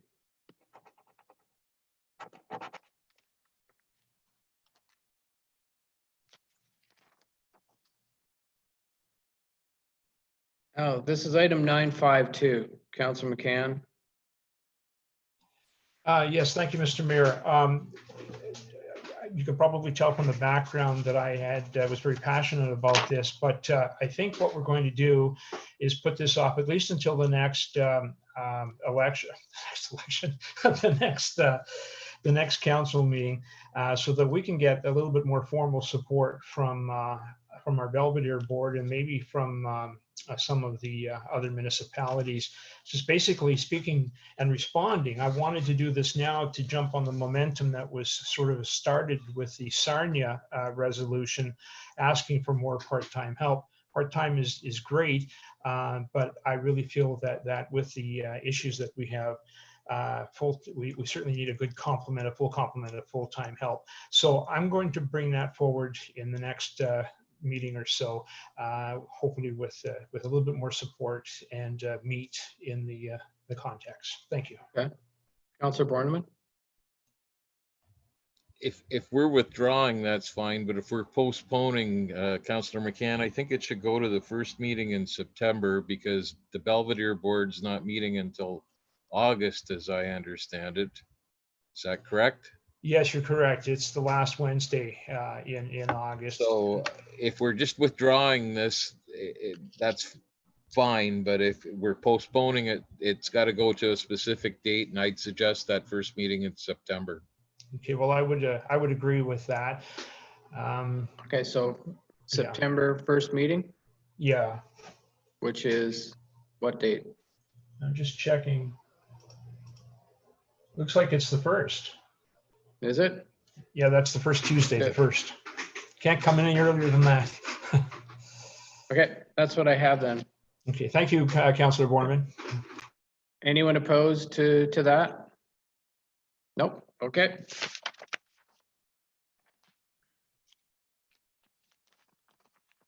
All right, moved by Councillor McCann, second by Councillor Burden.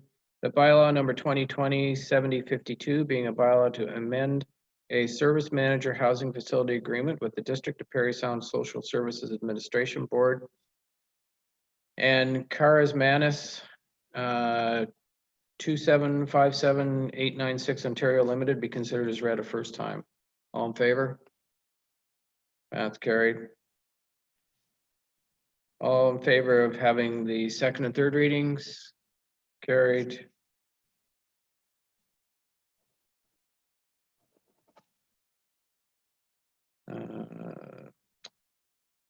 See. Moved by Councillor Borneman, seconded by Councillor McCann, that the bylaw above mentioned be considered as read a second and third time, passed, signed, and sealed. Discussion. Councillor McCann. Okay, thank you, Mr. Mayor. I hope council will bear with me for a moment here. I looked into this and I'm looking for some education and some answers to some concerns. So let me just read my notes here. I'm wondering why the town contribution couldn't be repaid with following the sale of this, and here's my reasoning. The history, of course, October 2nd, 2012, council offered the closed Flex Street road allowance to the builder at no charge in exchange for building a triplex on the site, providing affordable housing. Record shows there was good discussion about the benefits in transferring land to a private operator for such housing at no cost, and that in the end it was a win-win deal all around. Three parties entered into this agreement in October of 2013, and this agreement expires in 2022. Now, it was only in the spring of 2019 that the tenants were finally able to move in. My thoughts are that there really was no outstanding benefit to the town or to anyone needing affordable housing, and I wonder if the 5.5-year delay jeopardized the spirit of this arrangement. October 15th of 2013, bylaw 2013-6269 was executed, setting the term of the agreement for 9 years from the date of registration of the transfer of title, or 7 years from the occupancy date, whichever is earlier. What happens after the 9 years are up? Does the triplex cease to provide affordable housing? And if so, that provides for just over 3 years of affordable rent in this building. How does this really help the town? Section 12, under negative covenants of the proponent, 12.2 reads, the proponent shall not become a party to any transaction whereby the project would become the property of any other person, which includes a sale. So I'm wondering if does this pending sale breach 12.2 in any way? Under security and other requirements, section 15, town has a lien. The proponent agrees that in section 15.1 states that the proponent is indebted to the town in the amount of the town's contribution, and 15.2 that the town has, and the proponent hereby grants to the town a lien and a charge against the land and all the improvements therein. And understand the value of the land was just over $41,000 and legal costs were between $4,000 and $5,000. So if the indebtedness only expires and the lien charge expires at the end of this agreement as per 15.3, is the owner not liable to the town for the town's contribution as the agreement has not expired? And how does section 40, which lays out a 7-year amortization plan, and how was the lien supposed to be discharged? How is it that the lien is discharged before the agreement expires? The terms of agreement are supposed to be in full force and in effect upon execution until up to and including December 10th of 2021. So those are my questions and concerns, and I'll leave it to perhaps maybe Clayton or Taylor to help out with the answers and speak to whether or not the town should have the monies returned. Mr. Algy? Through your worship, there were several questions in there, so I didn't get them all. I was trying to follow you as I was going through it, Councillor McCann, but largely your main question seems to be you don't feel that the town got what it thought it was getting in this deal due to the late occupancy. And if we refuse, and if we refused this agreement, what would happen? If this agreement tonight was refused, largely the sale of the property would require that this agreement be terminated. If this agreement were to be terminated, they would owe the town $10,000 and some change, because we're in the 7th year of it. The sale of the property is legal per the agreement. It just has to go through the process we're going through tonight. I believe one of the questions is, does it expire at the end of 2021? Yes, that is correct. I wrote 2022 in my report. I was rounding down, so I apologize for that. And after the terms of this agreement, it can be deleted from title at the proponent's cost as well. So that is another option once it has run its course. And you're correct, it is near the end of its life. I'm not sure if I missed anything in there. Well, I think you've pretty well answered to the spirit of it. I guess my concern is that if there's only going to be between 3 and 4 years of affordable housing provided in this unit, the town has put up some $45,000 for this. I know that we're getting the property taxes from it, but something's not right here. Why the delay in the construction? And it just seems to me that frustrated the whole deal. And I just think the town's entitled to that $41,000 in legal fees back. It just, to me, who's benefiting but the but the people that own the property. Through your worship, small note: the $41,000 wasn't actually given by the town. That was the value of the land. So that wasn't a direct contribution, but there was a lien for that value, though. The lien. Yes, I was just clarifying. It wasn't handed. There wasn't a cash. Oh, I'm sorry. Well, I meant the value of it. Yes, because we could have sold that property for a market value and put the money into the taxpayer's pocket, is what I'm saying. Yep. I'm sorry. What was the second part of your question there? Well, I guess I'm just asking if the agreements have not expired, why has the lien seemingly not expired, and why is he not eligible for this? And I guess maybe it is what it is. He's selling it, and I understand it's going to be made available for affordable housing, but for just a couple of more years, I just don't think the taxpayer got the best deal here.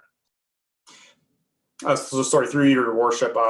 Sorry, your question before is why was there delay? My understanding is there were some health issues on behalf of the builders, so 905 Ontario Unlimited. So that was the initial reason for the delayed occupancy. It isn't, I believe, what we thought at the time was going to occur, to be totally candid with you, but I'd agree with your statement that it is what it is. As far as I know, no terms of the agreement were violated or broken. They took lawful title. They're following the rules right now in requesting this change. I would say if you don't feel that you want this to continue or would like for it to be defeated, that would be a motion that could be considered. And the result of that could be it could interfere with the real estate deal, or it could just be a $10,000 cost between the buyer and seller that they're going to have to take into consideration that would then be returned to the town. Well, I'm making this comment because it just didn't sit well with me, and it is what it is. If the rest of council thought there was something to bite onto here, fine. I'm willing to let this go, but it's just one of those things that I guess I'll just have to hold my nose and go away on this one. But maybe we should have some sort of a policy that in the future these things come together a lot faster than they do. I believe Mr. LG was right that there were health issues with the developer owner at the time. And so he wasn't able to proceed as quickly as possible. I respect that, and I'm sympathetic. And there are health issues now. Yeah, I understand that. And that's why it's being sold.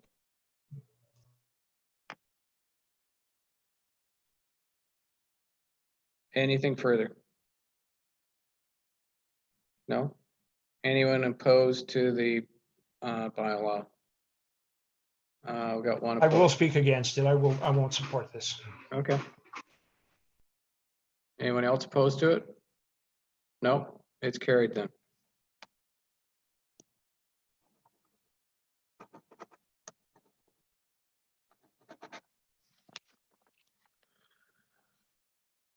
Okay.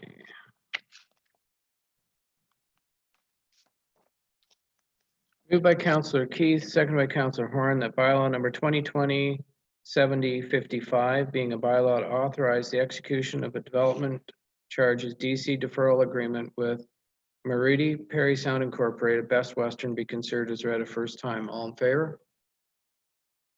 That's carried. All members in favor of having the second and third readings? That's carried.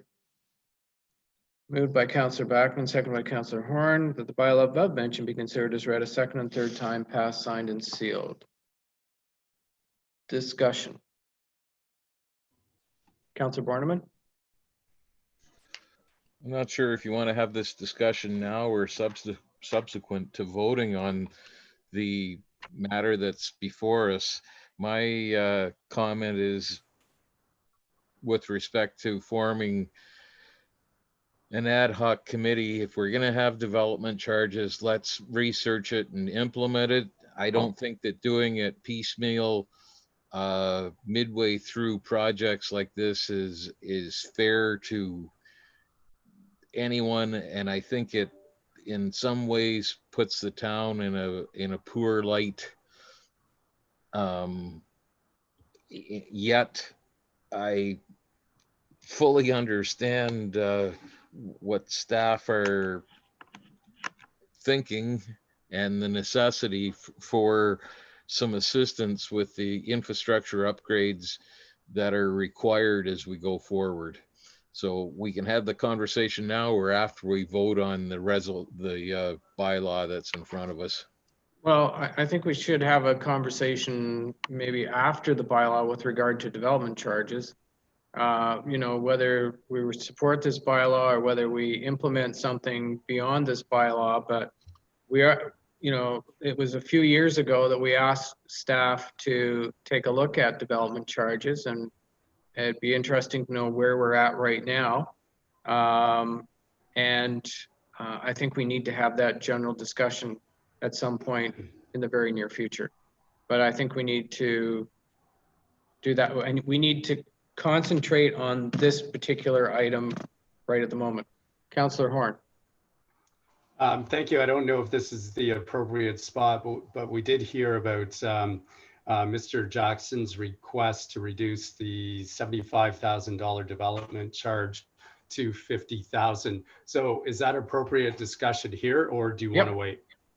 Okay, so I'd like to make that amendment that we do reduce the development charges from $75,000 to $50,000. As we know, this is a major project for the town of Parry Sound. I think the project itself is probably going to be well over $10 million. And the amount of employment, the amount of our tax base increase for this project will be substantial. Just like to remind everyone that we lost significant amount of tax base with the box stores, nonprofit housing. So certainly for the sake of $25,000, I think that's an appropriate request.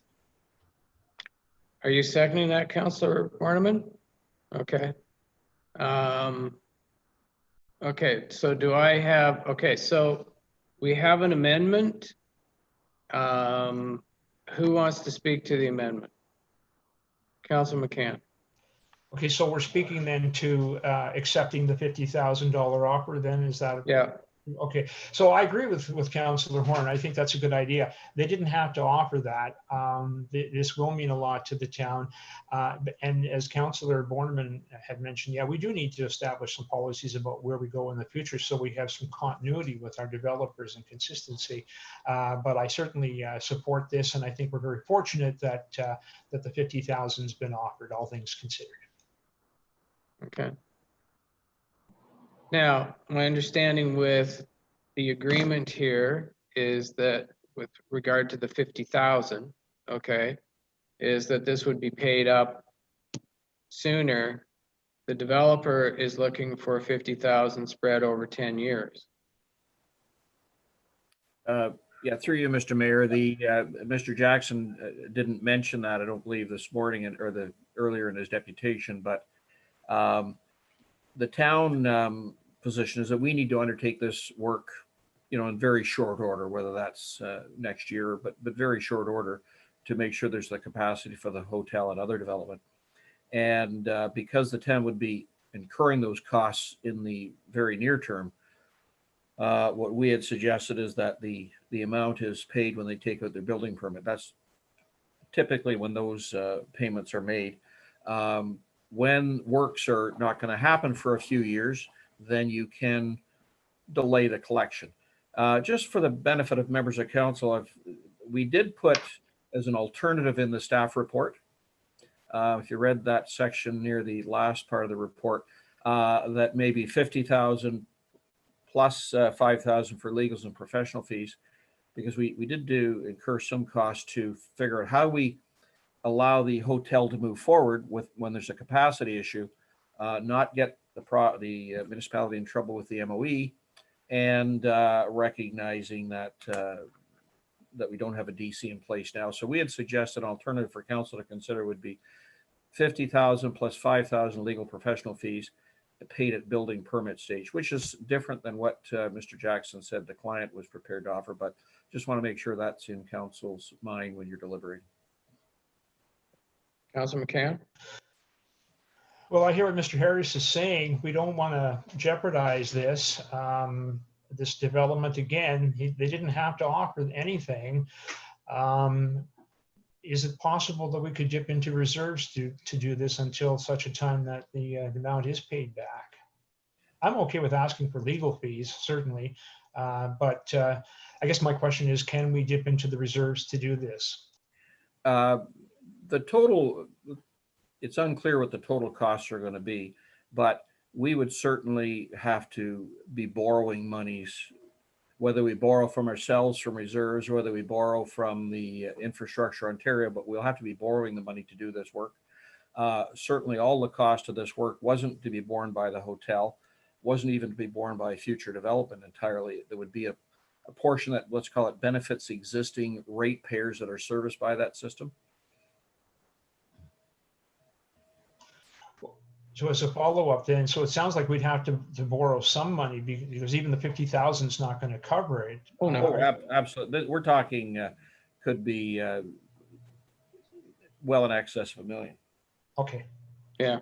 This is going to be added, like, that's why we need to have the discussion on development charges, because this is going to be borne out over further developments in years coming forward. So, and just if I could just add, we're also, this being the first development, we're trying to not create a precedent that's too difficult to live with.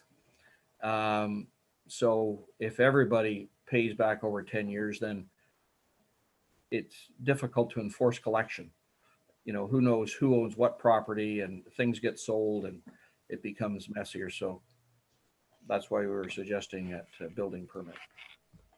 Councilor McCann? I guess with due respect, though, the difference would be that the next time we'll have a policy in place, whereas this time we don't. It's just, it's just basically a gentleman's handshake, I suppose.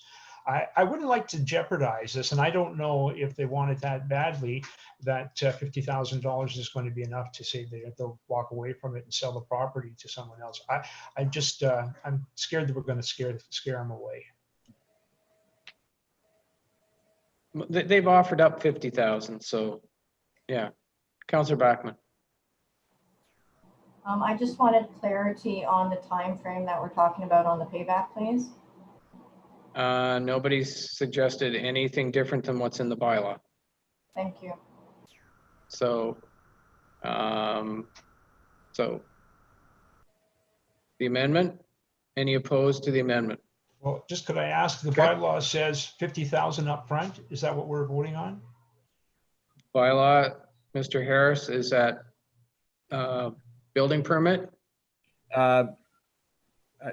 Stephanie can answer that just to confirm, but I believe it says that site plan approval. So, site plan approval? Yeah, which I understand they want to take out a building permit once they get the site plan approved. Oh. Those dates aren't substantially different. Okay. Ms. Phillips? It says that building permit issuance, but it's generally the same time frame as site plan approval. Okay. All right. Councillor So Back. okay. I was just wondering, with the intent to have this remitted upon site approval, do we risk losing this community partner?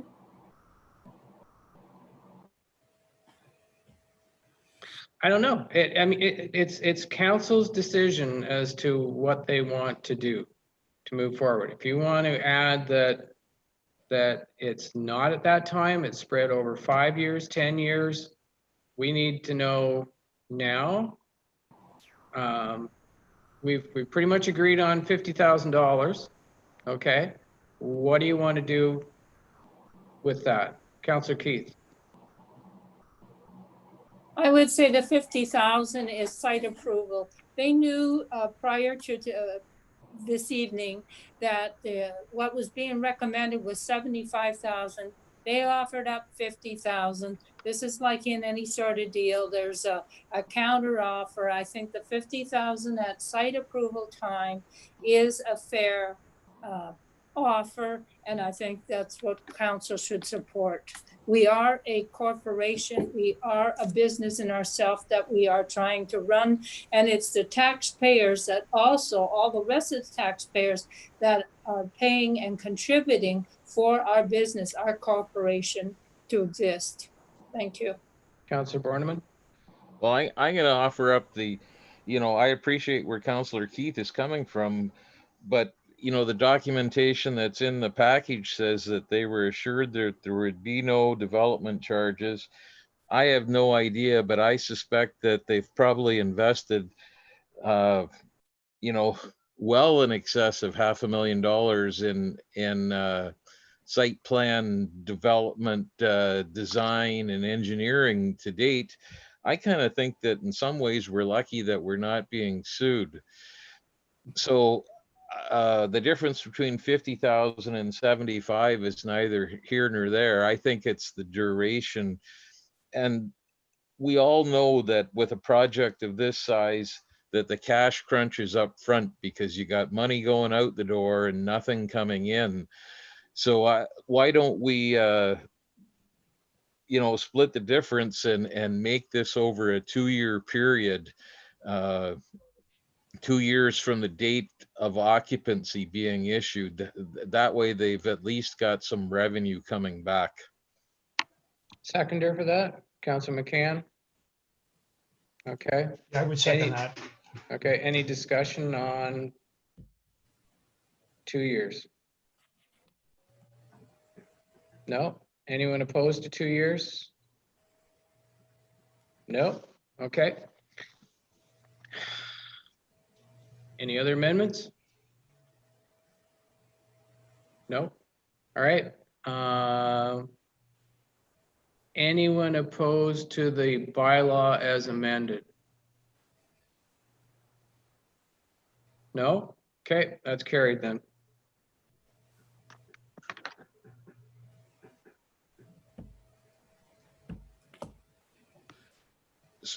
So, Mr. Mayor, with respect to the other, can we have the conversation about development charges this evening, or will that be an agenda item at our next meeting? I think it should be an agenda item because I don't think staff are going to have all the answers in front of them tonight. So I don't why not? expect that they will have then either. My suggestion was to form an ad hoc committee to study this and come up with some direction. My understanding from years past is that there was some work being done on it. Mr. LG, are you still there? Yes. Sorry, I think Clayton's trying to talk, but he's muted. You're muted.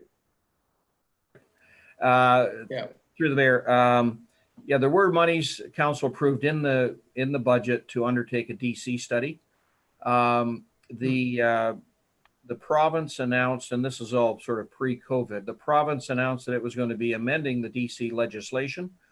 So we were, it didn't move as quickly on the DC for the town because we thought if the DC legislation is going to change, we don't want to spend money that won't eventually be of value to the town.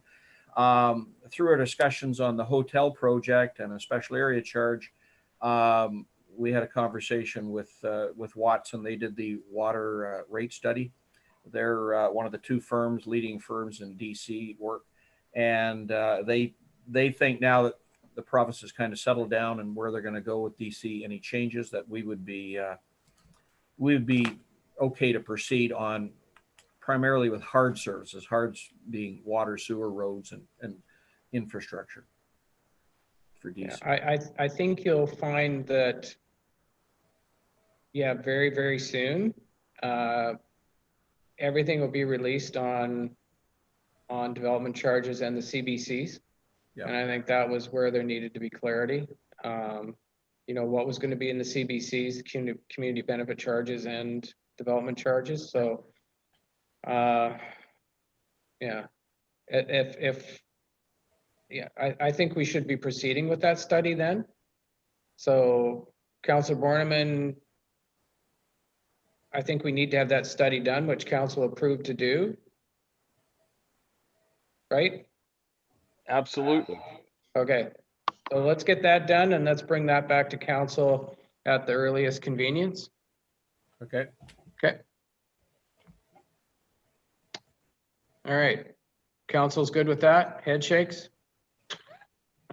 All right. Recorded head shakes. Recorded head shakes, that's right. Yeah. All right. Next bylaw.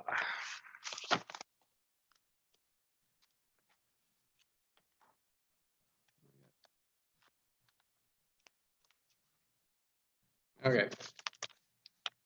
So moved by Councillor Burton, second by Councillor Borneman, that bylaw number 2020-7053 being a bylaw to authorize a site plan agreement S19/08 between the town of Parry Sound and Pine Drive, Maruti Parry Sound Incorporated, Best Western, be considered as read a first time. All in favor? That's carried. All members in favor of having the second and third readings? Carried. Moved by Councillor McCann, second by Councillor Borneman, that the bylaw above mentioned be considered as read a second and third time passed, signed, and sealed. Any discussion on the site plan agreement? Councillor McCann. Just that I think I recall Mr. Jackson saying they were hoping to put the shovel in the ground before the snow fell. Am I correct? Oh yeah, they want to start as soon as they can. That's my understanding. Mm-hmm. Yeah. Anyone further? No? Anyone opposed to this bylaw? No one's opposed? That's carried. Thank you.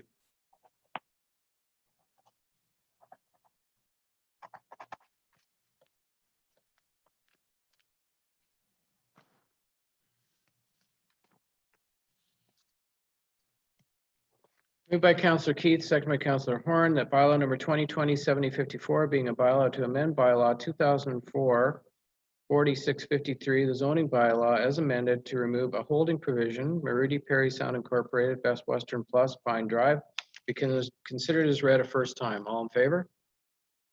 That's carried. All members in favor of having the second and third readings? Carried. Moved by Councillor Horn, second by Councillor Bachman, that the bylaw above mentioned be considered as read a second and third time passed, signed, and sealed. Any discussion on this? Councillor McCann. Just a question. I'm interested. Once the site plan is approved, I guess I'm asking, what point is the holding officially lifted? At the time that the site plan is accepted? Through your worship, the holding provision would be lifted tonight if council chooses to do so. The purpose of a holding provision is to ensure that any off-site matters or other, for instance, servicing off-site is addressed in the agreement. One thing that we were hoping for to lift the H was, and I mentioned in my report, the inclusion of sidewalks, but unfortunately they weren't feasible to do due to Ontario traffic manual requirements due to the proximity to an intersection. So yes, after this is lifted, Interesting that you mentioned sidewalks. I thought you were going to say it was because they had too much rock there or something to that effect. But that's good to know. Thank you. Anything else? No. Anyone opposed to the bylaw? No, that's carried. Thank you.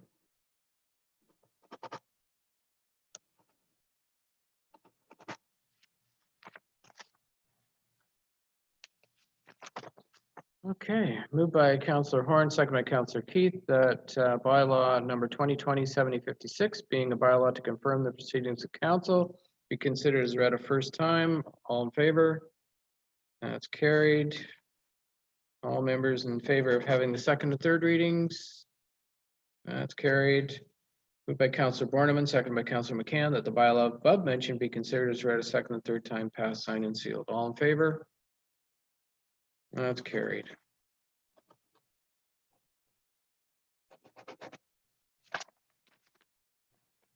So prior to adjourning, I'd like to offer the following information to the public regarding the next council meeting. The next regular meeting of council for the town of Parry Sound is scheduled for Tuesday, July 21st, 2020 at 7 p.m. Please watch for details regarding the location of this meeting, which may be resuming as an in-person meeting in the council chambers of the municipal office at 52 Seguin Street if the province declares a state of emergency ends July 15th.